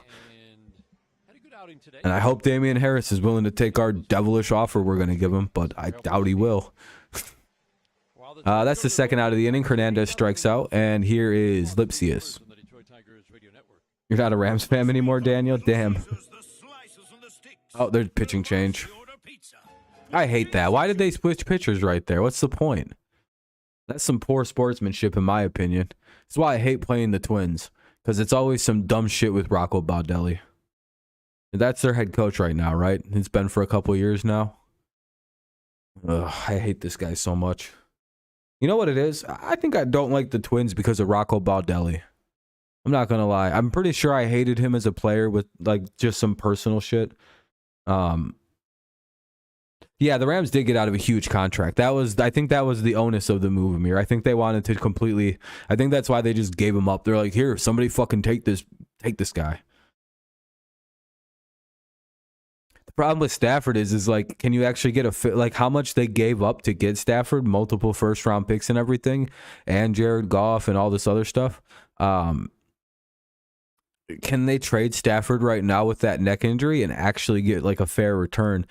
And is one singular Super Bowl enough to give away all you gave away to get him? You basically rebuilt the Detroit Lions. Like like the Rams are nearly 100% responsible for the current Lions. Think about it. Their former assistant GM Brad Holmes is the coach. Their quarterback. We have some of their players. We have all their picks. Just like we basically we were like, here's Stafford, give us a future, and they're like, okay, here you go, and we just got one now. Yeah, Bobby Wagner's already long gone. He already got cut. I think Bobby Wagner's in one of them situations where anybody can sign him before even the league tampering period starts on Tuesday.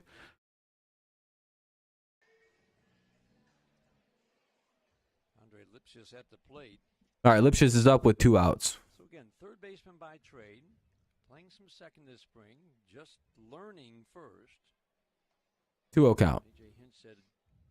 Oh, Lipschitz is learning first too, because again, that's more. By the way, Nevin and Maton and Lipschitz all playing first base a lot this spring really should show you that they're not putting torque on this major league team right away. His ass is going right back to AAA, and until he can just start turning on baseballs left, right, and center, yeah, his ass ain't coming up. He's not ready. Is that really 2-0? 2-1. What's up, Mobile? He didn't have a no trade clause.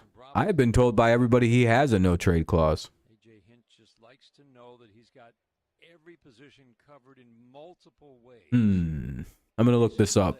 The 2-1 check swing. Did he go? He did not. On the appeal to first, Sean Barber says nope. 3-1. Sometimes it's just about can he cover it for a few innings to get us through. Let's see. Else can move to that spot. The 3-1, swinging a ground ball softly back to the mound. Fielded by Bravo, an easy toss over to White at first. Bravo gets the final out. Tigers go 1-2-3 in the 5th inning. We head to the 6th. It's 8-0 Tigers after 5 on the Detroit Tigers Radio Network. Is it too early to start planning for our kids' inheritance? I have to mute this really quick because it's commercial break.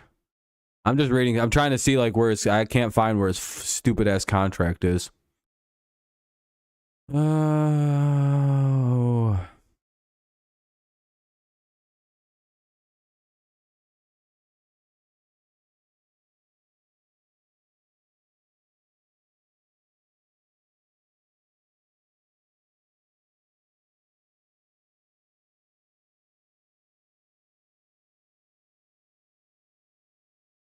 Here we go. I think this will work.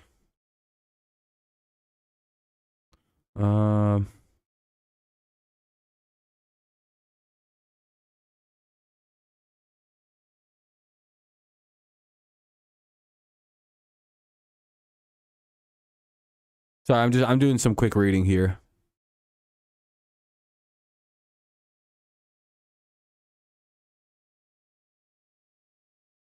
Oh, that could be a reason why people didn't want to trade for him.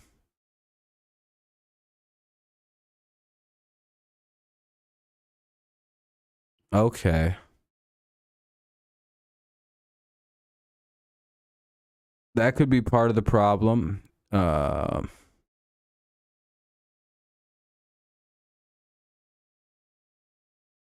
Why is there nothing about that? I guess he might not have that in there.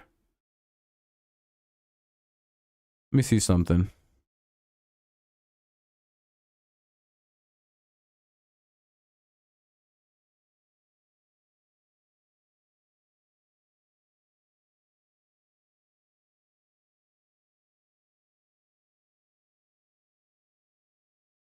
Oh, he must not have one. Okay. I thought for sure he had one. Damn, he must not be as good as he thought he was. The problem is he's making what, 17 million this year, 24 million the next year, and 25 million this year. So we're looking at a very fucking big contract that he wants more money on. That could be why a bunch of teams went, we're actually good. Brooks Lee in the leadoff spot will be the first to face Alex Lang. That could be the reason. Because it seems like if that's all it took, then a bunch of teams just kind of went, we're fucking good. Again, I don't know if most teams can just bring in $18 million worth of cap hit, and then have still a couple, have money to actually build a team and fill other needs. Especially when that turns into 24, then 25 million in the years that come. Especially, like, and he wants more. Like, he's gonna want more money. So it's like, if you can incur that hit, and the Dolphins barely could. I'm surprised they're able to make that kind of a hit. That's got to be like 80 to 90% of their offseason money spent right the fuck there, unless they can somehow shrink that first year. What's up, stud? Hey, you guys picked up Jalen Ramsey.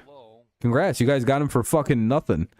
Just kind of stole him, but you did take on a huge contract. Yeah, DJ, that's also the thing. It's like I didn't want to say his age because I don't really know corner, like the age. It's like 32. I always think it's 32 when corners are done, roughly, or they should convert to safety. Kind of like Devin McCourty did to extend his career. But yeah, you should have a couple good years out of Ramsey, but like again, I think it's that massive amount of money at the end there. That's a big contract. I forgot how much money that shit was into, like 24 million for a corner next year. That's a lot of money. Hopefully you rework that. They walked the leadoff man. Lang does. Unfortunate. What's up, Jacob?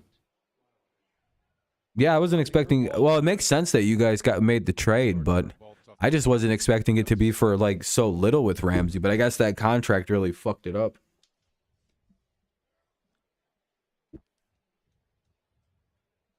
Yeah, Jacob. Yep.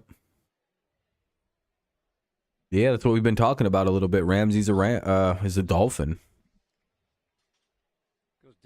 2-1 count though for Larnack. Runners at second base right now. Mid-90s. Curveball is his pitch. One of the toughest pitches to hit in baseball. No, they didn't. They gave up. They got like a third-round pick and a player, Hunter Long.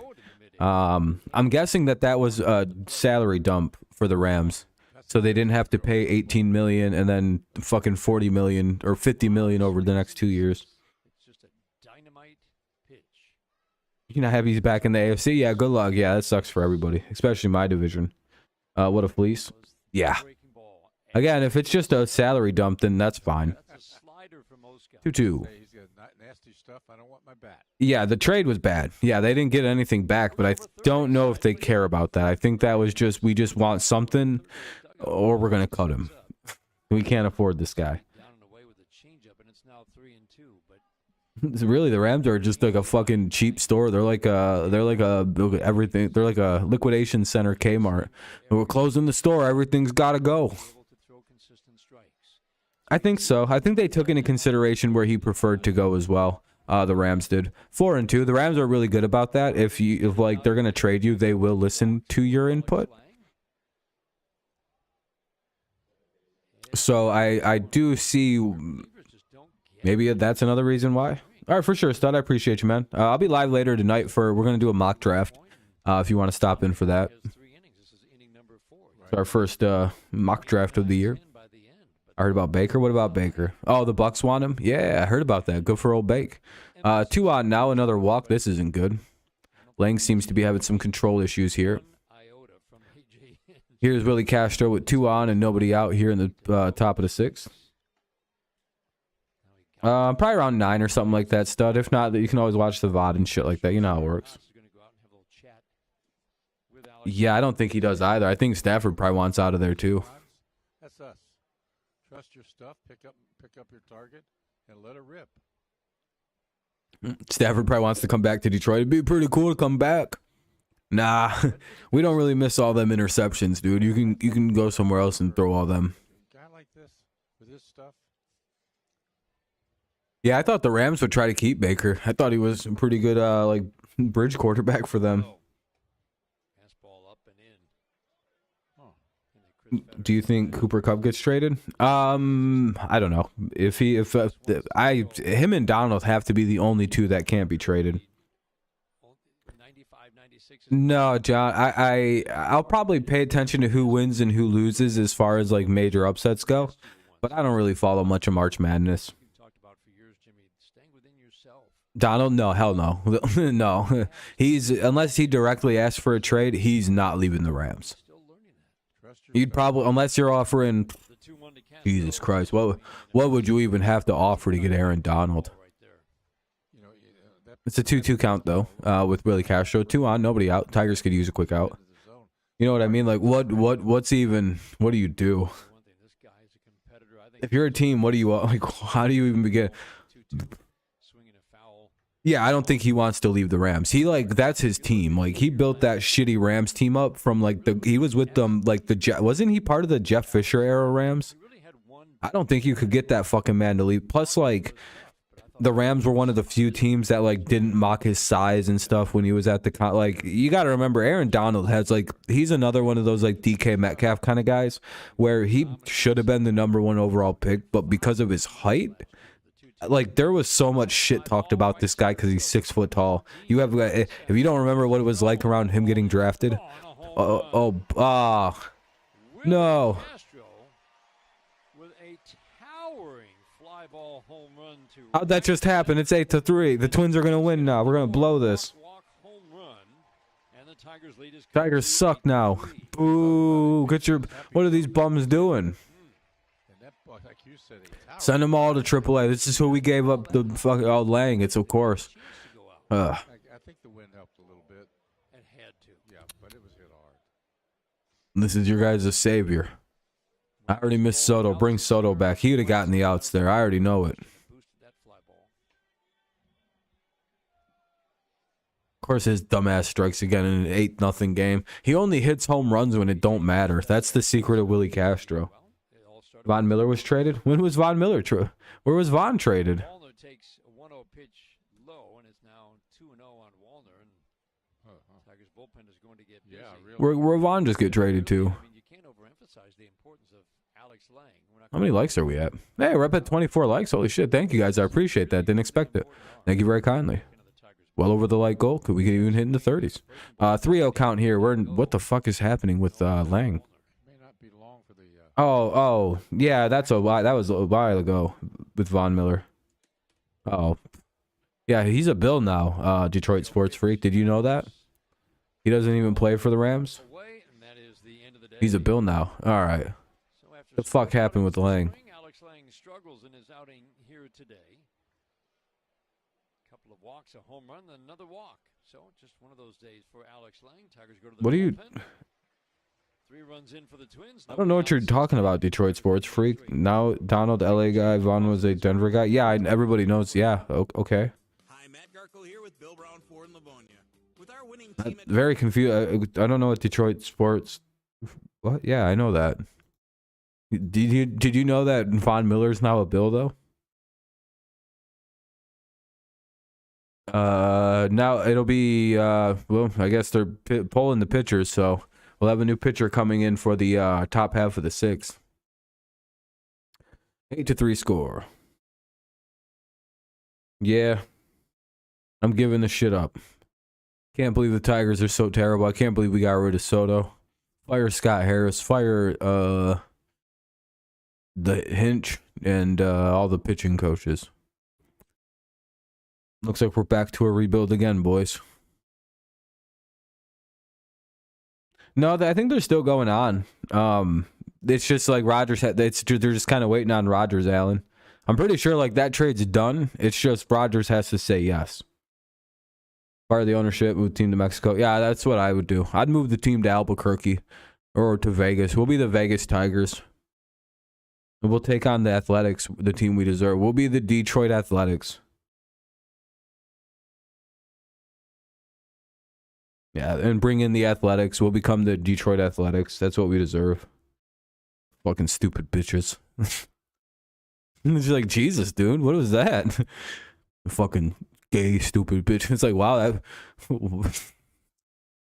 what a weird way to insult the baseball team. If they're all gay, stupid bitches, Rob? Yup. Fucking get rid of them. We need Torque to work out. Yeah, I think he will, Garrett. I think what happened with Torque last year was another big failure by our developmental team that all got fired in the offseason, thank God. They rushed Torque along for no reason. Because he was hitting home runs. They're like, we need a guy to hit home runs on the major league team. It's just like, you can almost see like the one IQ thinking process behind the moves that they made last year. We need exciting home runs.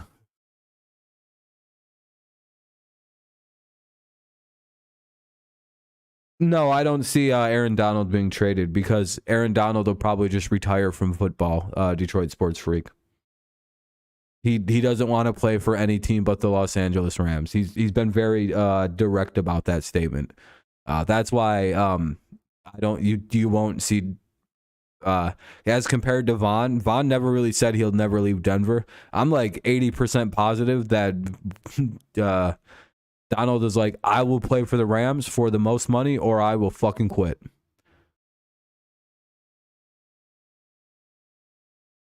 No, I don't. Like, what do you mean a free agency stream? What's that mean? Like where I just go live and awkwardly sit there in silence until somebody signs. 3-1. Looks like we can't pitch anymore. I don't even know who the fuck this is. Pet? Oh, he walked a guy. Sweet. Like, do I just sit there and talk about it while it's going on? I don't even know what you're trying to suggest, Jacob. I'm kind of confused. Like one of them awkward ass, like really gay streams where the guy's like, oh, breaking news. Oh, and they're like soy facing the whole time. Yeah, no, I don't do that gay shit. I'm gonna purposely not go live the day of fucking at all. Like I'm not gonna cover any football until like the next day. I'm doing it every other day now. However things may fall. That's how I'm gonna cover football. I'm not doing breaking news shit anymore. I don't care about it. Hey, double play. They get the runner over to third though, so that's unfortunate. They could make this a 4-run game. They do get the double play though. Sorry, I got distracted. I was trying to like focus for a second. But no, Jacob, I'll talk about the free agency signings, but not like in any kind of capacity like other people are going to do it. Like, we're live here for the next 3 days to cover all the signings. I don't give a fuck about all that. I don't even really care about the tampering period because sometimes those don't end up happening. Like, if my team signs some people, I'd be pretty excited. Probably make videos about that, but otherwise, I don't give a shit. Hey, 1-1. You know what I mean, Jacob? It's just I feel like the breaking news nature of the it's something I don't want to do anymore. I don't like breaking news stuff. Red Wings up 2-0. Hey, look at that. We'll get out of the inning only giving up 3. That was an awful inning though for the Tigers. Anyway, I'm gonna keep it muted because it's commercial break anyway coming up. All right, we get out of that long inning. Jesus. Yeah, I can't do breaking news. I'm not a news anchor. I need time to think about my opinions on things because I realize that's part of the like to make a more interesting content. I need to just what's up, Cards? I need to not depend directly on having an audience to talk to and just come in with a hard set of ideas in my head and stream with those and get those ideas out and then talk to you guys in between those ideas. Because the way I was doing it for a while was really shitty. I was coming in here with nothing to talk about going, well, I hope the audience has something. And it's that's a shit way of doing it. And I got to not do that. So that's why I'm done doing news kind of stuff where it'll be I'll do my update streams with the NFL, which is the way I like to do it. Because I'll sit there and I'll plan out all the topics. That way I can curate it over like a 2 or 3 day span and like really pick out what I want to talk about. Because I'll be honest, I don't give a fuck about like the moves the Jets made to clear roster space for Aaron Rodgers. Like I don't give a fuck about any of them. So oh wow, they cut Baxter Berrios, some guy who's gonna be returning kicks for the fucking the Jaguars next year probably. What's up, Don? Again, I like there are other people that are good at breaking news stuff, but like I almost don't know how to properly cover it, I think. I'm like, oh, that's crazy. And then I just move on to the next thing. Oh, that's fucking crazy. I'd be so shitty at to cover breaking news. I'd be like, oh my goodness. Damn, that's crazy. And then I'd just start making jokes about why it was a bad move. Because I don't have anything to go on.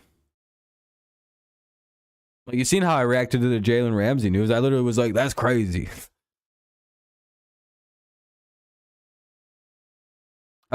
Just about everybody's been hitting well. I mean, like, I don't know. Everybody had a pretty good day. When we have 9 hits and 8 runs, you can't really expect me to go through each player and be like, well, he did this and he did this and he did this and he did this and he did that. Like, no, that's unrealistic. I can't do that. If it was like 4-0, I can give you the rundowns, the innings. I don't even remember, dude. We scored all these runs so early. I just can't remember what we did. Like, Jesus. It's been a couple innings. I know Palacios hit a home run, and Badu had a nice hit, and it was just a lot of good, just manufactured run stuff. But yeah, the offense is a lot. Hopefully, it just can continue into what it was into the regular season. I got tongue-tied right here. Hopefully, the offense can carry into the regular season. Jesus Christ, that was difficult. DJ Moore be the guy? Yeah, he's good. DJ Moore is really good. Weirdly underrated, I think, or not. I don't really know where to put DJ Moore. Is he properly rated, underrated, overrated? He's a wide receiver 1, but I don't think anyone really treats him as such. And he's always playing really good, despite I don't think he's ever had a quarterback in Carolina. Maybe 1 year of Cam Newton with a bad shoulder. It's like, yeah, that's true. What does he have? Fucking Sam Darnold, PJ Walker, and that's about it. Underrated as fuck. Yeah, that's what I thought too. Okay, I hope so, because I feel like people think he's a lot worse than he is, but it's like he's never had a quarterback, and he's still one of the best receivers in football. What do you mean?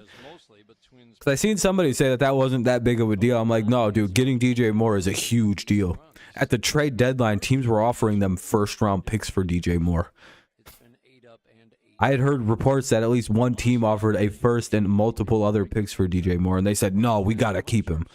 Apparently, they were right. They had to keep his ass. That was a good move by Carolina to not give him up at the deadline. They might not have got that first pick this way. Strike 1 to Palacios with ball 1. 1-1 count for Palacios. He had a home run earlier, so. But there are 7 teams right now that have an ERA of 6+.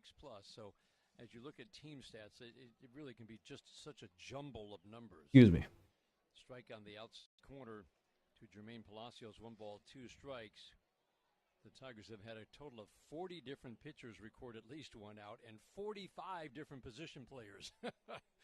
So it's a lot of different folks who have had a hand in putting together the good offensive numbers and so far pitching numbers that don't look great, but Tigers have all right. We got a 2-2 count. What's Palacios going to get? The best strikeout total in either the ball 3 outside. I'll be right back, guys. I got to stand up for a second. Just loosen my legs up. I think is something the Tigers stands out. Certainly does stand out. Want to dominate the strike zone? Walks have been a little bit on the high side, but again, it's a lot of different pitchers who are contributing to those numbers. So Palacios swings and misses. Sharp slider from Griffin Jack, and we are immediately reminded. Oh, jeez. All right, well, we'll head to the top of the 7th. That was a quick half inning. Strikeouts. Oh, wait. Oh, never mind. That was only the second out. Oops. That was stupid. All right, here's a Akil Baddoo. My bad. I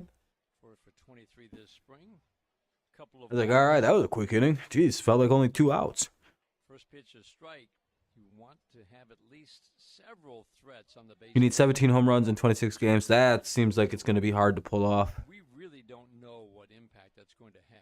All right. Judged by how stolen bases. Do you think you can do it? Up in the minor leagues last year. But teams are, I don't think Jim tipping It's their fucking hands crazy. at all this spring. Do you think all defense in the first for the Lions or trade back if a QB is there? Or take? I don't see them taking a first-round QB, especially when you need defense. So I'm thinking double defense for the Lions.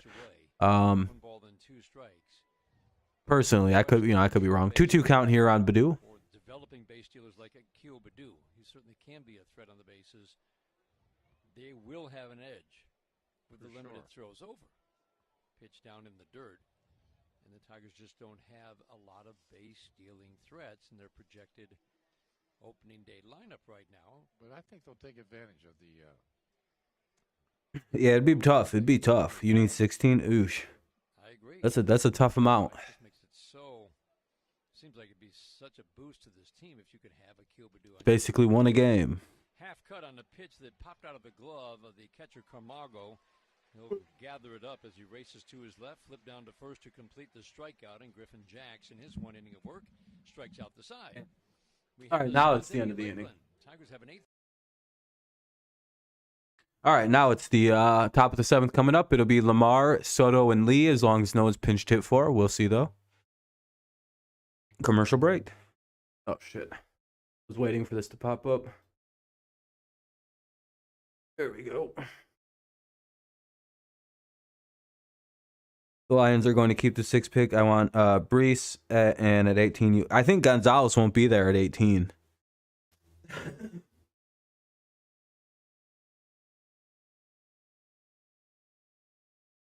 If Gonzalez is available at 14, I think because if Gonzalez is available at 14, I'm pretty sure the Patriots are going to draft him. But again, you never know. The Patriots might go receiver. They might trade the pick. It's kind of hard to figure out with them. But I do know they have very high marks on Gonzalez and Porter Jr. At 14.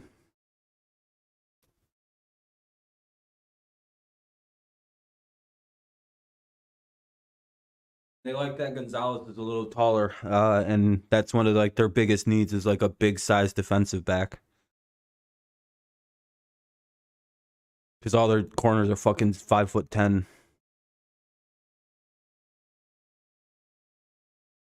You just want a quarter and 18. I know it feels really early to go for a corner at 6. That's the only fucking drawback.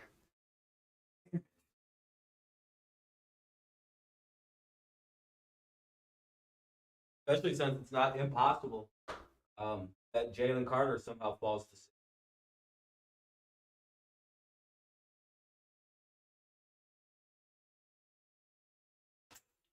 Like, it's because it is a less than zero shot that like Jalen Anderson or Jalen Carter or Will Anderson are sitting there at 6, just based on the way the draft might go. The first 4 picks might be quarterbacks. And who drafts at 5? Seattle. The 7th inning, Tigers with an 8-7 lead over the Minnesota Twins. Matt Boyd started today, and what's the draft order? I know it's Chicago, Houston, Arizona, who's probably going to trade back. This stuff play against a more whoever drafts the Colts at 4, right? No, who's 4?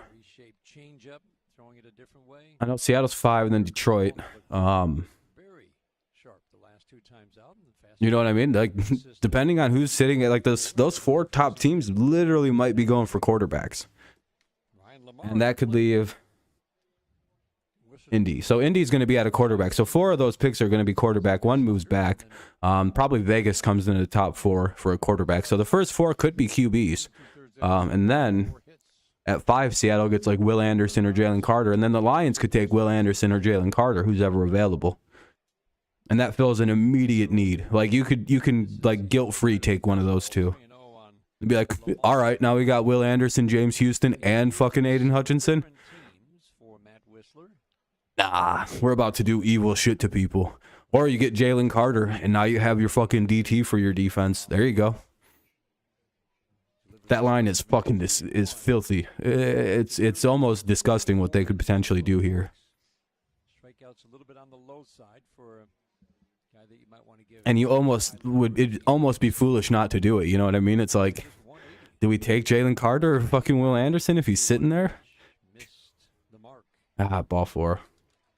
All those base on Man, Houston, fucking Anderson, and Hutch. Dude, you just play 3 down linemen and put a 4th guy in the middle and be like, good luck with whatever side Willie's on this round.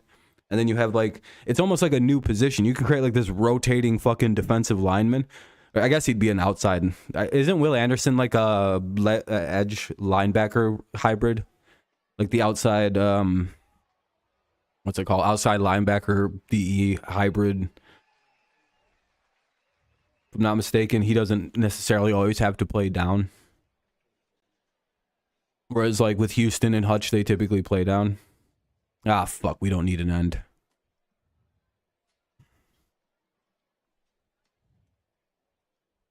Why'd the radio stop talking?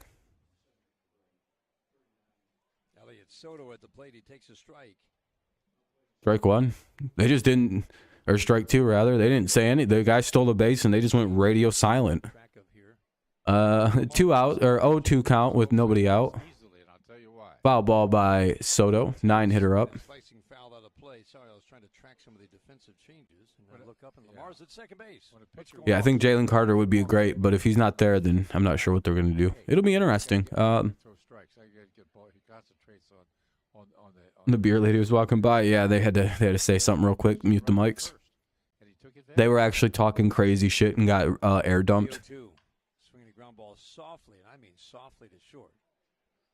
Quick toss over to first. And Gage Workman now in at shortstop. We've seen him enough. They got 1 out. All right, so the runner's out, and I think the runner might have moved over to third, though. Detroit Tigers Radio Network.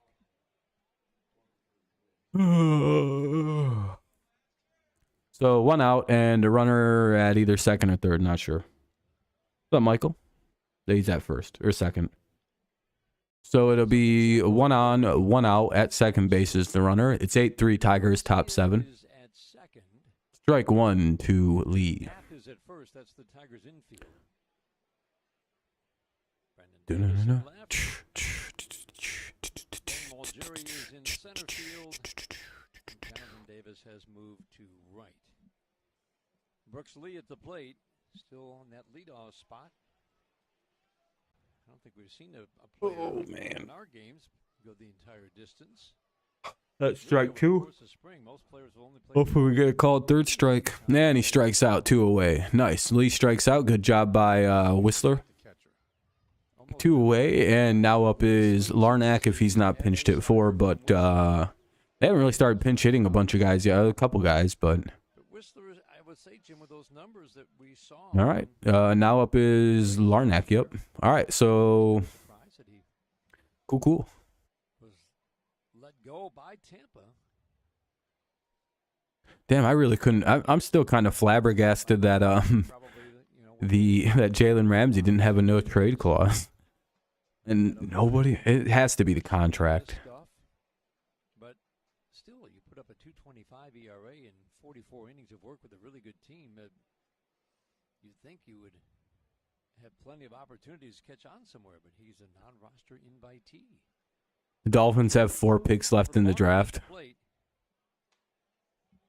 takes an 0-1 pitch up and in. Whistler right now battling for a spot. So you want to know what the Dolphins? Spots that are kind of locked down, and They. I think there are, right? Hold on a second.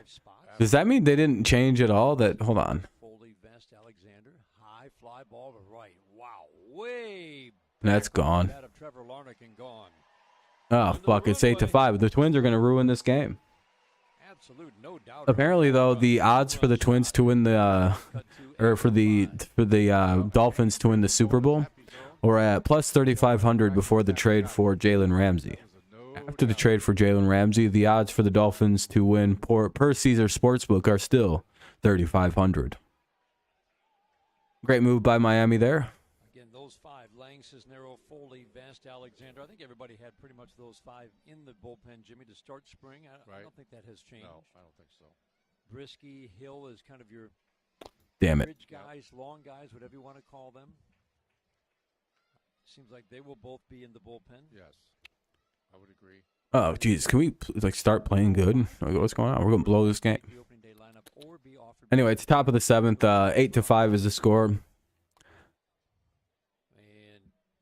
you would think if they're going to 1-0 count for Castro Willie, who has a home run today. pitch much above double or A ball, they're going to give him every chance to make this team.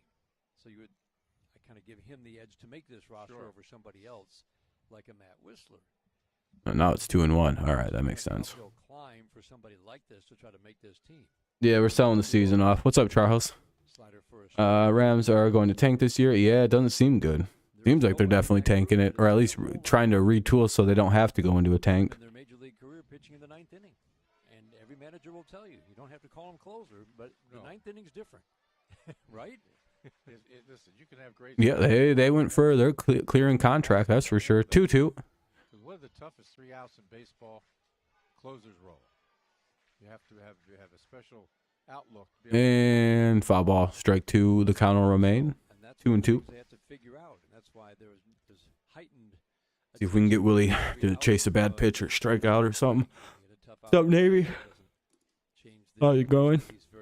Sorry about that. What's up, Navy? These are the things I'm sorry about the yawn there. Chris Fetter and Juan Nieves and Robin Lund are looking at.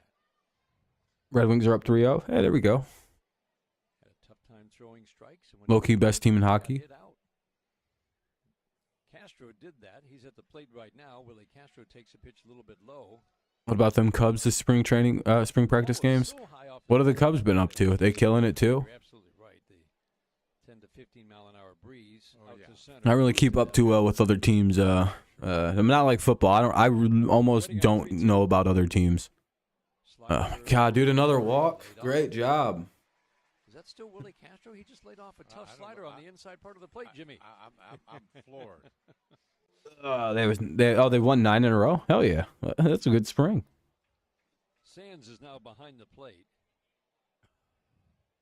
What a surprise! All of a sudden, we can't do anything. So But now they're back to a 2 streak. swapped out. Well, it's still better than nothing. Hey, at least Minnesota's making it close.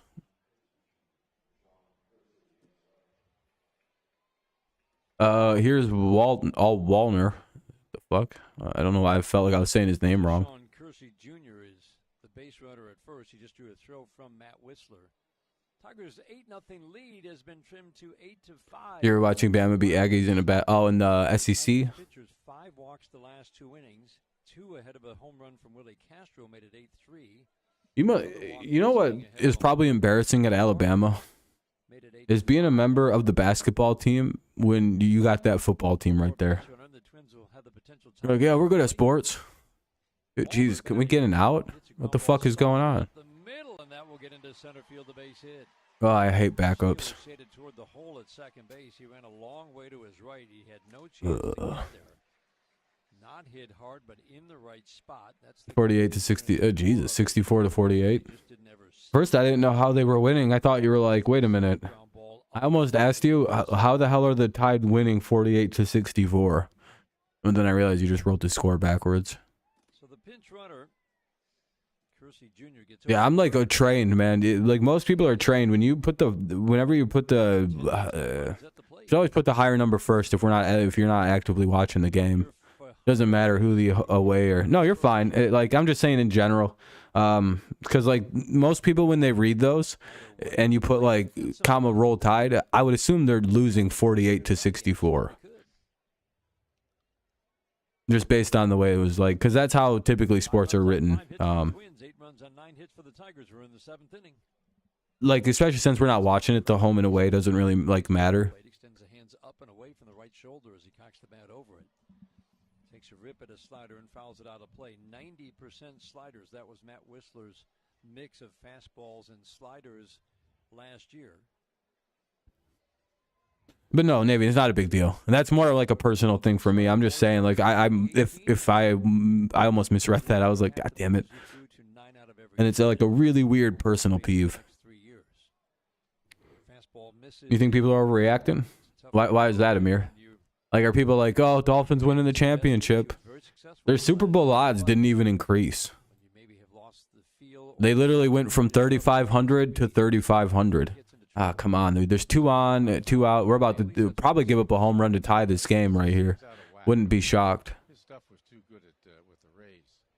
I don't know why we haven't, like, all these pitchers we put in have been our worst pitchers all spring. It looks like he might be aiming the ball, forcing it a little bit. I'm going to win the division? Yeah, they could. Back to the old theory, you got to trust your stuff. It feels like a neck injury last year really impacted his velocity, not only on the fastball. But yeah, no, I don't see them winning the division. Starting to add in a sinker this year to go with his. They've got other issues. White waiting on a 2-2 on the way. Ground ball foul down the third base. Foul ball, sweet.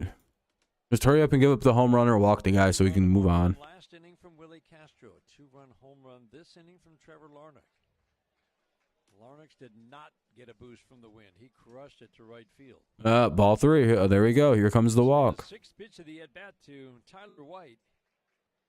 What is this shit, dude? Can somebody pitch? Nobody's been able to pitch for us since the fucking 6th inning. There is a fly ball pitcher. Doesn't it look like he's forcing the ball? You know, not letting it go, being free and easy. Oh, fly ball pitcher? Yeah, it's about to be 8-8, everybody. Or 9-8, because the next guy's coming and hitting a grand slam. 3-2 swing and a little pop-up softly down the right field line. That one is going to stay foul. Boy, I thought it was going to stay fair. It drops just over the outstretched glove of Knapp, the catcher turned first baseman. Thought he had a shot up. That was not an easy play. He had to turn and run with his back to home plate. That should be no play. Pat's looking at Odell. Yep. Yeah, the Patriots aren't going to trade Mac. That's a stupid rumor. Full count, though. 2 outs. Hopefully we can get the strikeout here or something. Just get the out. The pitch, 3-2, 2 outs. White standing at home plate represents a potential tying run in an 8-5 game. 5 runs the last 2 innings, 5 walks. Swinging a foul to the screen. Another slider. It's just another foul ball. I hope so. I hope so. It'd be really upsetting if we weren't able to get like anybody for Mac to work with this year. It'd be like, oh, of course we did nothing. Another bad year incoming. Like, hopefully now we do. It's like, all right, we got to start being able to compete, you guys. Come on, New England. What the fuck are we doing? Whistler ready. Fajardo takes off the pitch. Swing the line drive. Base hit into left. There's the hit. There we go. 6-8. Probably 7-8. The ball misplayed in left field. Coming home. All the way from first. Yep. 7-8. Sloppy play in left field, and the Twins have made it an 8-7 game. 1 run should have scored, but a single and an error. 2-run game. Of course, our defense is shit in the bed, and our pitch. We can't pitch anymore. Nobody can play defense. Who the fuck is even in the game at this point? On a sharp line drive to Brendan Davis. All right. Well, we don't have our real team in anymore. All right, have a good one. Navy, we'll be live later tonight for like a mock draft. Be pretty fun. Oh, they just go into a random break. Are they doing a pitching change? Like what? Like why the sudden break? They just doing a break for hee.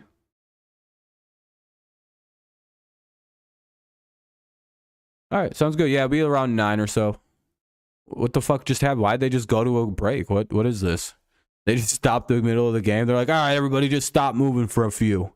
Nobody fucking move.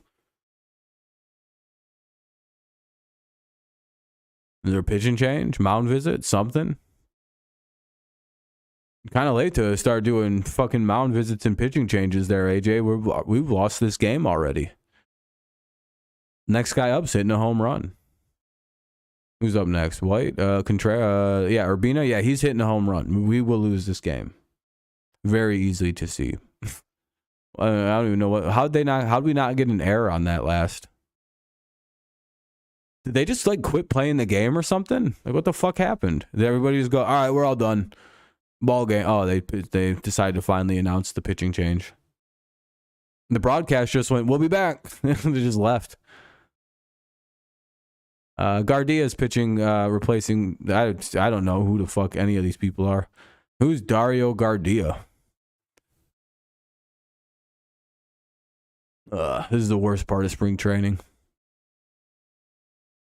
Let's see how many more runs. I'm guessing the Tigers give up at least 10 runs this inning because they can't pitch anymore. Blah. See if we can get one out.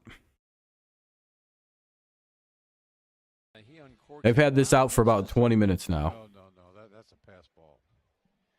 Yeah, ball one. All right, good start. Good start to the inning. Pitch was inside a little bit. Nice shitty pitch. Hoping he throws another shitty pitch. Pass ball. Nice. Runner over to third. All right. Tying run over to third. Good idea to throw a fucking shitty-ass curveball right away. Good shit. All right, now throw another shitty pitch. Dario Gardias, 24-year-old native of Mexico. You should bulk the run in, actually. Just bulk him in. 1-1. He's really split time between. Hopefully they just bulk this runner in. That'd be perfect. Lots of success at 1 and 2. Struggled at Erie.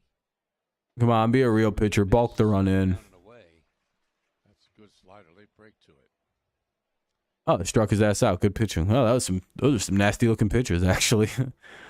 All right, cool. Let's head to the bottom of the 7th. We're holding on to a very thin lead by it's 8-7.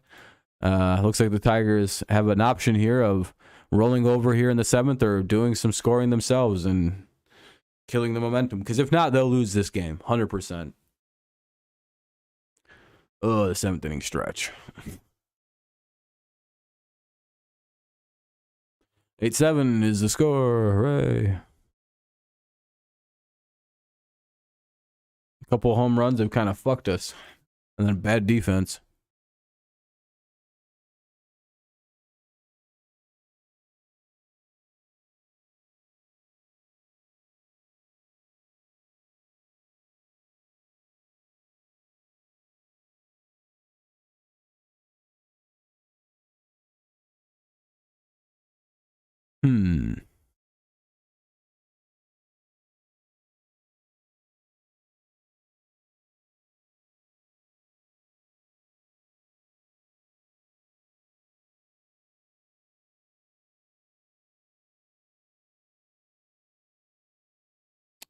Dun, dun, dun, dun, dun, dun, dun, dun.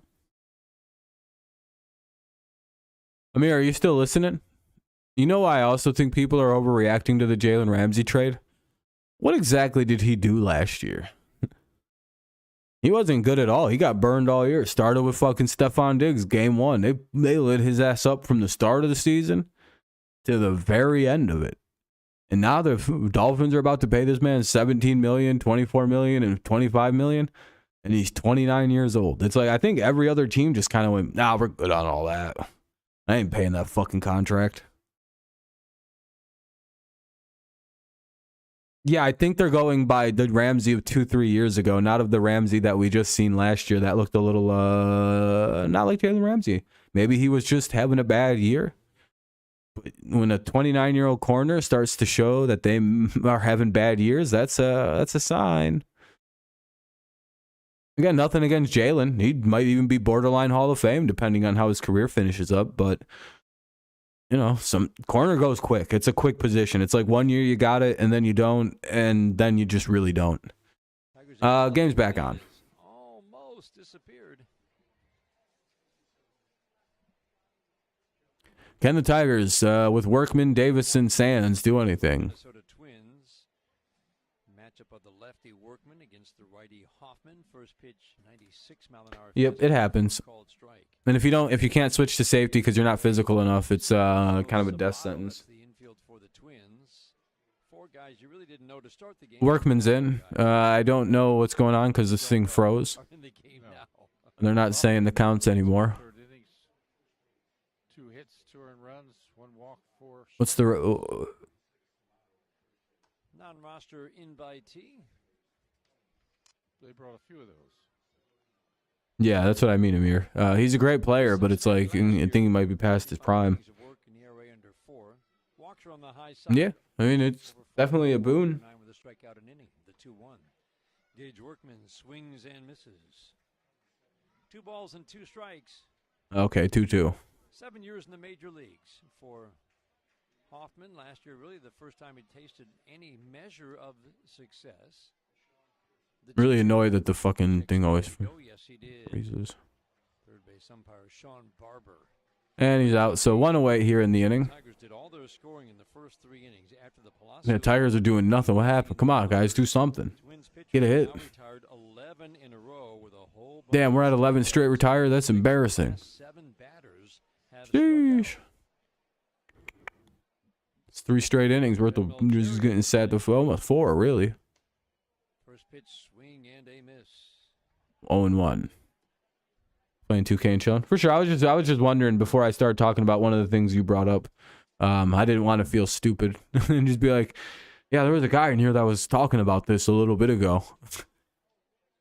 98-mile-an-hour fastball from Hoffman. You can see why he. No, that's the only reason I specifically was asking if you were in, because I just wasn't sure if you were chilling still or if you went and were doing some other shit. Not listed right now among the And I just didn't want to sound crazy just bringing up one of your old points. Fouled on the third base line. End of that bat. What's going on with Workman here? What's the count? Well, Jerry drafted a couple of years ago in the 18th round out of Northeastern. That's in High A West Michigan last year, 236. Not much power. Has some plate discipline, has some speed. This is the low-key Sunday. Yeah, what do you do? Are you streaming tonight or are you just chilling all the rest of the way through? I don't know if you guys play tonight. The 1-2. Damn it, Workman struck out. Dispatched him with a hard, late-breaking slider. 7 of the last 8 now have been. So Workman's down 1 away. With the slider, that's good. Might be 2 away. Dan said late breaking. No, it's not. All right, now Davis is up. Good for the hitter. You got it, babe. Yeah, we're going to blow this. Samir, my team shit the bed. We haven't scored since, like, the 3rd inning. We just went ice cold all of a sudden. That brings up Donnie Sands. It is what it is. Check swing. Appealed down to first. Jerry Lane goes up with the right hand. Oh, Brendan Davis struck out swinging. I guess that guy threw 4 pitches in a row. Jake Rogers has grabbed that. By the way, the radio people didn't even mention AJ Hinch would like to any bit of Brendan Davis's at bat. But Jake Rogers had a good enough spring, Jim. Sure feels like 1-2 count here on Donnie Sands. the 2 catchers. Yeah, you would think so. As far as I'm concerned, they have not mentioned any of like the current at bat situation. I'm listening to it in my ear right now. I didn't know Donnie Sands had already seen 3 pitches. In the 7th inning. Sands started to show some power in the We are very good at going on 10-game streaks and then going on 10-game losing streaks. Yeah, you know, there's duality. We're the duality of baseball. Much better against lefties. 2-2 count on Sands. In the minor leagues. Very upright, open stance, tucks the left shoulder in as he cocks the bat high with the right, kind of dives into the plate with a big leg kick. Pitch up and in at 98. That'll work. 2 balls and 2 strikes. Thinking of what to eat. Oh, nice. We can make something out of him. Really? It's always a fun thing to think about. 2. He just doesn't throw enough strikes. Pitch in the dirt. 3-2. Balls and 2 strikes. It has been his big problem throughout his career. Jeff Hoffman. Come on now, Sands. Let's get a little bit of action here. A little action here. With a sharp slider, they can get him to throw more. Bottom of the 7th, 2 outs, full count here on Donnie Sands. 8-7 is the score. Let's see the pitch. He checked his time. Slider low and away. Donnie Sands draws a walk. Hey, a walk there. There we go. It's nice to see. Donnie Sands reaches with a walk. Here's Pacheco, I believe. Back in the 3rd inning.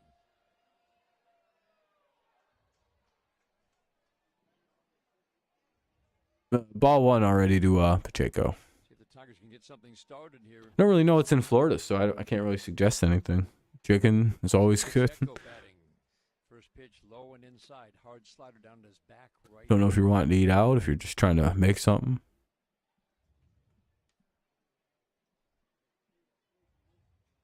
Pickoff attempt. Yay. There's a lot to like. A little flip over to first. Every time they bring him over to camp, he does something that catches your eye.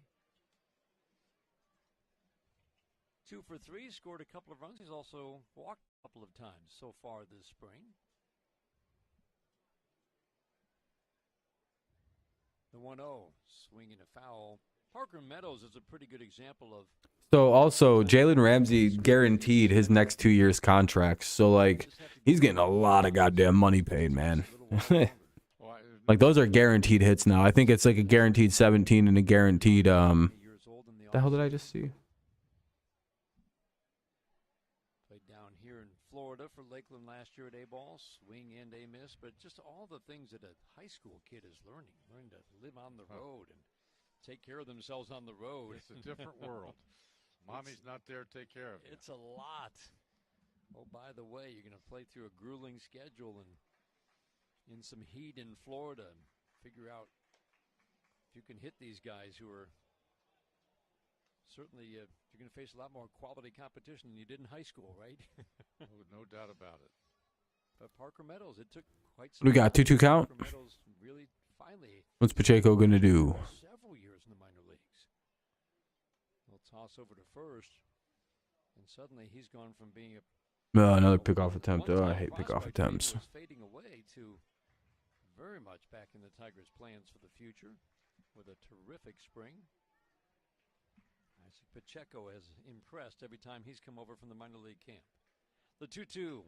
Fly ball to center, hit it on the nose, but right to the center fielder Lamar. Damn it. Good swing for Pacheco, but a walk and no more. All right, top of the 8th coming up. We played 8-7. Don't know how this rest of this is gonna go. We'll see. I have to mute it because it's a commercial break and all that. 8-7 is the score. Top of the 8th coming up. It'll be Camargo, Sabato, and Gray. Camargo, Sabato, and Gray for the Twins. 7, 8, 9 here in the top of the 8th. Let's see if the Tigers can hold on to their very thin one-run lead, or they complete the blow-it process.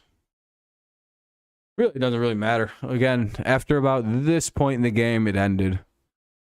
In the start about this inning, that's when everybody started pulling everybody. Tigers won 16-8 against the Braves. Yeah, I mean, it was more like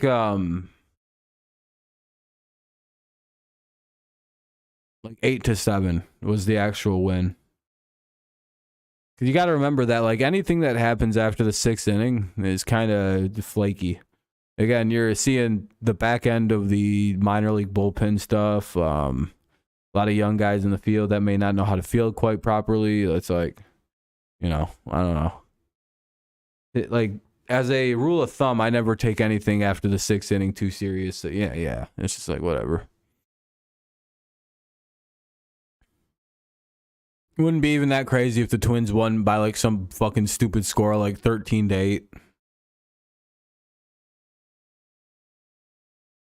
Wouldn't be shocked.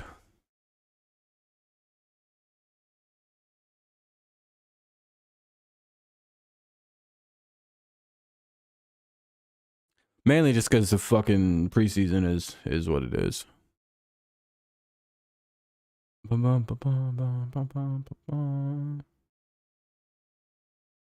Yeah, they did what they did with their starters and the guys they wanted to see, and now they're like, all right, we're fucking good. Let's just get through this.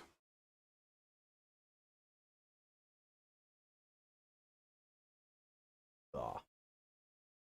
Yeah, exactly. Fucking they're done with this fucking blowout. 8-7 Tigers. It was 8-0 All right. after 3 in the 6th, 4 in the 7th for the Minnesota Twins. Yeah, it was. You were stoked last night, Amir. I was watching that shit as I was gaming. You were so excited that the Heat won that one. A little bit on the line. I like that. It's really hard to create tension for Will I be rooting guys in a Red Wings Afterlife team?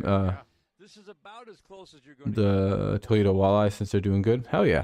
Line drive drive to right, a base hit off the bat. Fuck, dude, already a hit. On a 1-0 pitch from Foley, line drive single, leading off here in the 8th inning. All right, that's how we want to start this off. First pitch, a base hit. 4 hits, 1 run, Nice. 1 walk, couple strikeouts.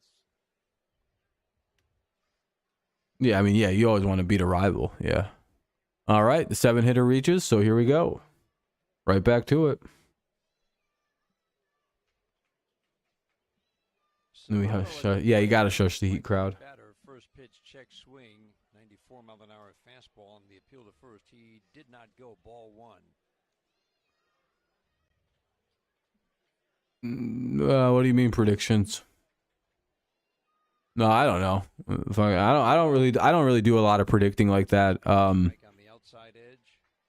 Heavy single, Mainly because ball outs. Induces a fair amount of soft contact. the Lions, I don't know. For him, development of the secondary pitches, that's It's never really been my thing to predict free agency moves. I mean, I can speculate, but like I don't have a list. guy who can get a lot of ground ball outs, but to be really, Jim, a late inning leverage guy, you have to get reach a certain level of swing. Oh, I don't know. Fucking To get a certain number of strikeouts. whenever I see something like that first pitch, I assume this is wrong. Let's face it, won't get That's just the #1 way to assume that. Whenever you see something like that, just assume it was probably way the fuck over here, and this is just incorrect. soft ground ball to short, charging Workman, underhand flip to Garcia at second, relay to first. That's the value of Jason Foley on the mound. Give up a single. Hey, double play. Jammed him. Good pitch. So that's all. Well, I think that was just more like a tech error. And Lions, I know that's boring, but like and this isn't really the stream for me to break down free agency. No, like I'm not trying to be rude, but I'm not going to do that on a baseball stream. No offense. Again, 100% not trying to be rude or anything, like mean or anything about it, but you know, Will be the left-handed hitters, and here's a lefty who hits it hard. I'm on not. the mound. Seth Gray hits it to Gage. Hey, there we go. End of the 8th. Let's go to the bottom of the 8th. Much better inning. To the mound, it popped up in the air nicely. Yeah, but we can do something like that later, Lions Planet. I'll have more area to speculate. 8-7 Tigers. This is the home of Detroit Tigers baseball. Look, I don't mind doing quick football talk, but I don't want to break anything down in a baseball stream. All right, commercial break. We'll head to the bottom of the 8th. Hernandez, Knapp, and Davis. I can't imagine Hernandez bats again. They'll probably pinch hit him. But it'll be Hernandez, Knapp, and Davis. We'll see how they do here in the bottom of the 8th. Hopefully the last at-bat for the Tigers. Yeah, I'm more of a I don't really like to speculate. I like to speculate on free agency, but I don't like to do predictions for free agency. Because every time I do, I'm usually very wrong. I'm not the best with where players are going to sign. Because I tend to overthink like value of fit and I have like, I got my bias towards my team and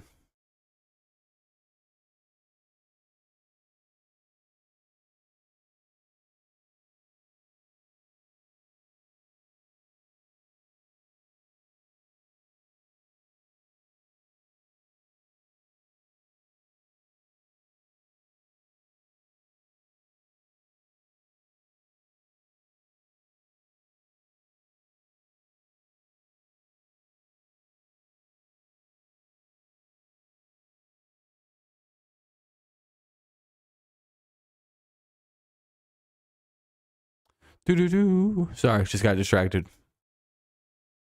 Ooh, hurry up. Let's get back to the game.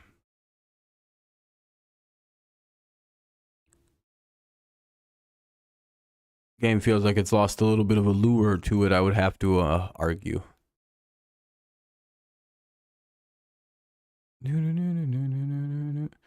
Yep, just trying to get through the rest of this spring training game. Hey, we're at 28 likes, though. Appreciate that, everyone. If you haven't dropped a like, consider doing so. Helps the stream out, yada, yada. Oh, yeah. It's going quick for an 8-7 game where both teams have had long 4-run innings and a 3-run inning, both of them. For us to only be at 2 hours and... Oh, where the fuck is it? 30 minutes, roughly. 2 hours and 26 minutes. That's not bad at all. So real quick. That's a good pace.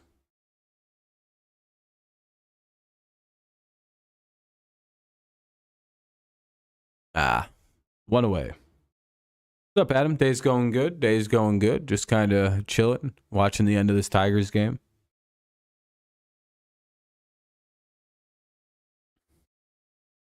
Just enjoying the last day of spring break, and then I got to go back and do school shit all day tomorrow, but that's fine. I'm pretty well rested, ready to go. Finish off the semester, graduate.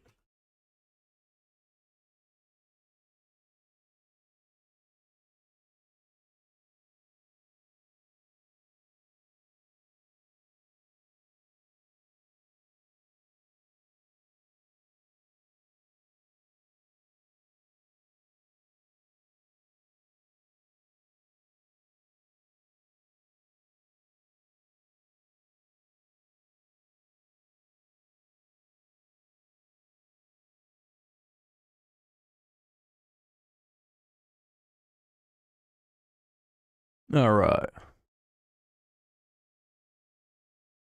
2-1 count here for Nap. Well, Brandon, after, like I've always said, after the fifth inning or sixth inning of a preseason game, when it turns into guys like Ortega, I've never heard of him, pitching to Nap, I don't know. Sometimes the games can go pretty wonky. Remember, the game we had was a one-run game versus the base hit for Nap. It was like a one-run game against the Braves, and then all of a sudden it wasn't. You know, it was 16-7. It was like 8-7 at one point in that game.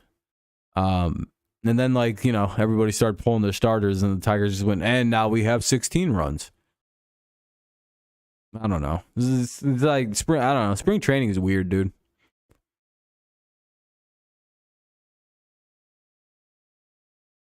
Ugh.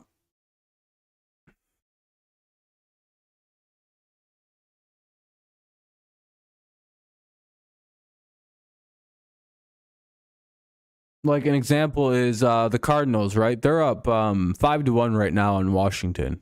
But there's 2 outs and the bases are loaded. So say Washington popped a home run right now and they had a tie game.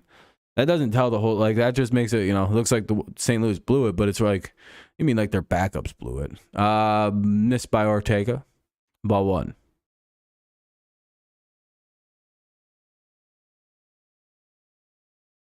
Oh, they just got eliminated? Yeah, well, I mean, like, isn't he the only player from Curacao with any, like, major league experience?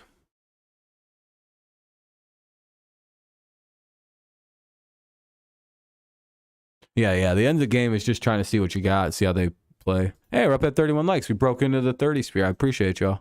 Very kind. 1-1. 1-2. What's Jonathan Davis going to do? Will he hit it, or will he too be a strikeout?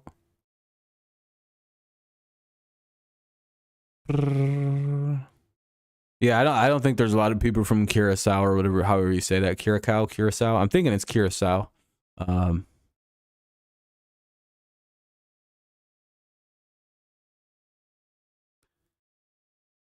dun dun. Oh, wild pitch. That helps us. We got a runner down to second. We could get some runs in this inning. Let's go. Maybe we're about to fucking break this bad boy wide back open. Let go. If only we had Soto to pitch the 9th still. Andy Ibanez team. Hey, there we go. Did America advance? Oh, well, we have to play another game. Who do we play next? Who does America play next? I know we beat the fuck out of Team Britain. 6-2. Beat their asses. They didn't even stand a chance. Wasn't even close. I struck out. Here's Garcia. Is that Leroy? Oh, Luis. It's Luis Garcia up. It's Luis Garcia. Like, that's not how you say that, dude. I don't speak with accents, so that's how I say it. Strike 1. Good shit.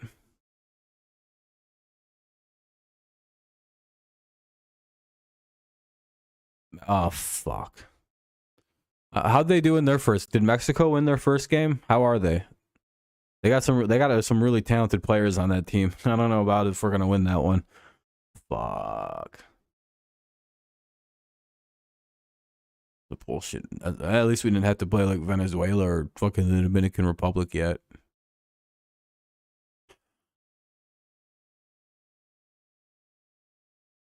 Oh, they lost to Colombia? Oh, fuck yeah. All right, well, looks like we're advancing tonight, gentlemen. Let go. Why aren't they saying anything in the game? Ball. Ooh, he just missed. That's a heck of a take right there. I think he had no chance to hit it. Mexico lost to Colombia. So all the U.S. has to do is win and they advance, right? 3-1 because they're 1-0. So if America wins, they go to the next round. The 2-1. Slider low and in. 3-1. Garcia. 3-1. All right. Come on, Garcia. This matchup. Tigers with an 8-7 lead, trying to add on here in the 8th inning. Home run.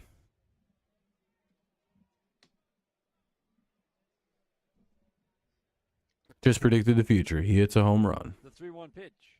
Swinging a little soft line drive that will be caught by the shortstop. Yate came in. Bullshit. Down, grabbed it just above his left shoe top before it hit the ground. That was not a home. That was a fucking crazy way to rob a home run. Tigers with an 8-7 lead over the Twins. All right, we'll head to the top of the ninth. Top of the ninth coming up here in this game.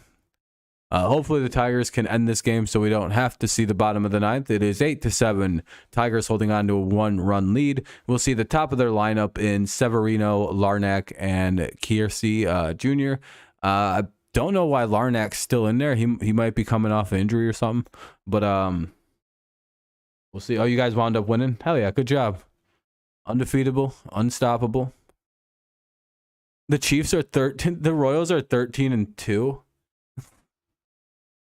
They're having a really good spring. Jesus Christ. It's a hilarious record. Good, I guess. Good job, Kansas City. That's when you want to get all your winning in.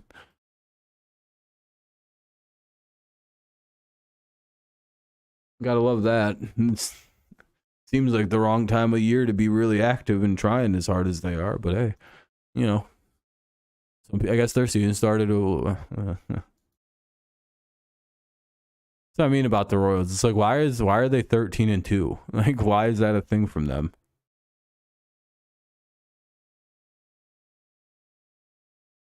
Like why are they winning? Why are they that good? Like what are they trying to prove here in the preseason? Like we're 13-2. Like congratulations. I don't fucking know.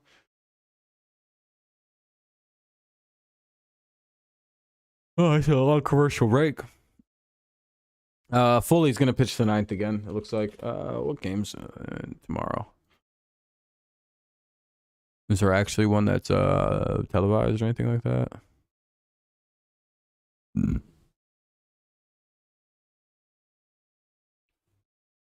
Games.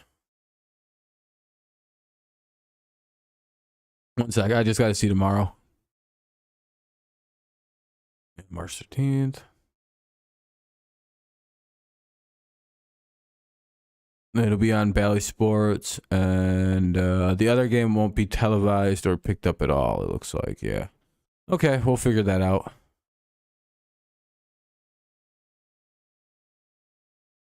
Probably cover the Rays one, because I don't think I've seen the Rays play yet this spring. And if they have, I don't remember it. 0-1 to start it off. Win Genter is pitching. Win Genter. Severino's up. Hopefully we can get Severino here quickly. He's down 0-2. We're in the top 9.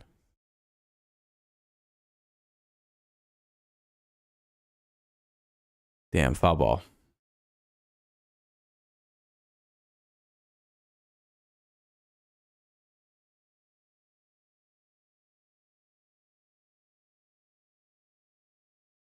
Foul. Damn it, 0-2.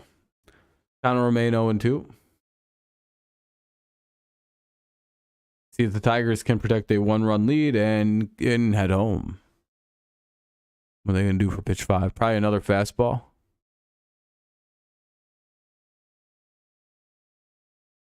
Yeah, another fastball.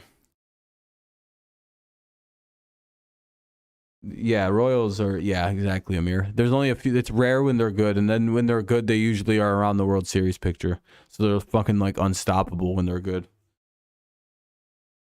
Broken ass team. What's up, Ozzy? How's it going, man? Just hoping the Tigers can finish this and not blow it, but we'll see. Hey, struck his ass out. Let's go. One away. Oh, what period is it in hockey, or what quarter or whatever? Yeah, exactly, Amir. Yep, they have a couple good years and then they fall apart. It's typically Kansas City's history. But again, when they're good, they're really almost impossible to beat. They're fucking feel like a crackhead team with super prospects that can't be stopped. Third with 16 minutes left. Oh boy, that's gonna be rough. Hopefully the Wings can hold on.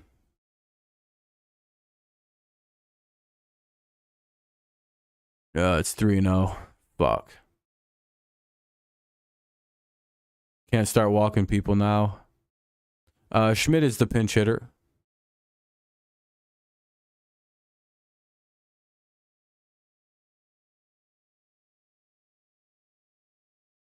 Called strike. All right, 1-0.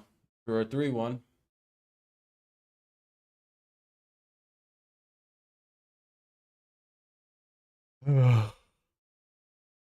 Oh, yeah.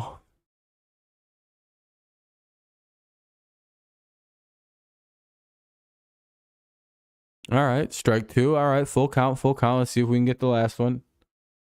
Need one more just like that.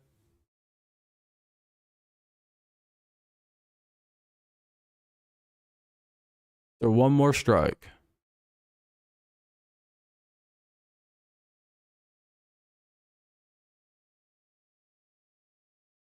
And he struck out. There we go. 2 away. All right. Go up 3-0. Fun strikeout on the next 3 pitches. There we go. Great job pitching there by Wingenter. Now Kiersey Jr.'s up.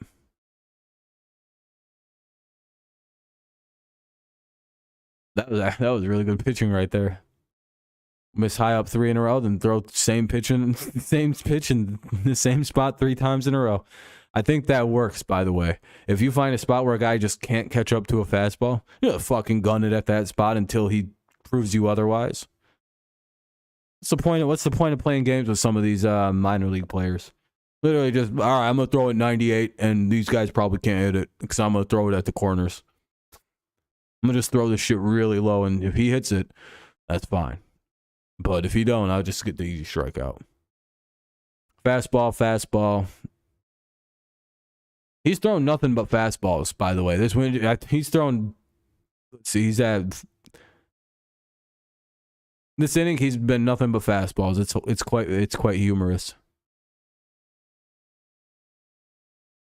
Fastball. Slider didn't go.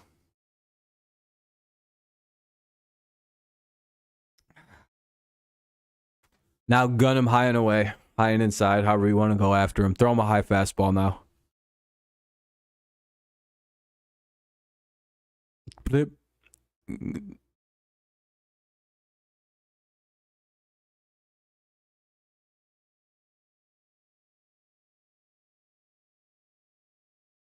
Fuck, you fouled it off.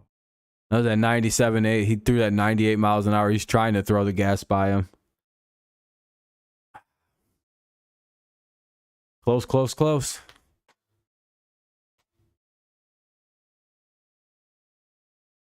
Damn, yeah, Mobile. I don't know if the Wings are going to be able to hold on in that one. Oh, they're going to say he didn't go. 2-2.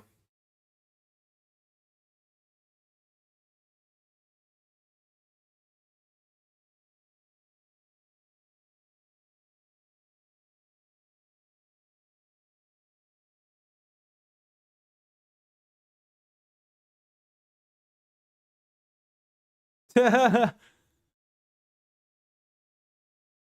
yeah, that's how we win the game, baby. Shot clock violation, Tigers win. Let's go. fuck that guy. He doesn't even get to try. Get your ass in the box and get ready to bat or get called out, pussy. I love the fact that we just won a game that way. Hell yeah. Hey, dummy, you're supposed to be in the box with 8 seconds. You got to be ready to go. Look at the pitcher. Be ready to bat. Thanks, Amir. I appreciate it, man. Thanks for stopping in, everybody. Yes, World Series run back on. We didn't blow the game. Look at that. Elite pitching, elite offense. I know we're not supposed to take much away, but we're clearly the best team in baseball after a win like this today. Many people are talking. Anyway, that was a fun game, actually. I'm surprised that in a game that started out 8-0 actually turned into be a pretty fun game by the end. I was like, I'm not interested in this, and then all of a sudden it was 8-5, and I'm like, I better pay attention now. What the fuck happened? I think that happened to everybody. We were all just joking around about football, talking shit, and having a good time. Yep. See you later, Adam. Yeah, we'll be live again at 9 o'clock for anyone interested. We're gonna be doing a mock draft tonight, so.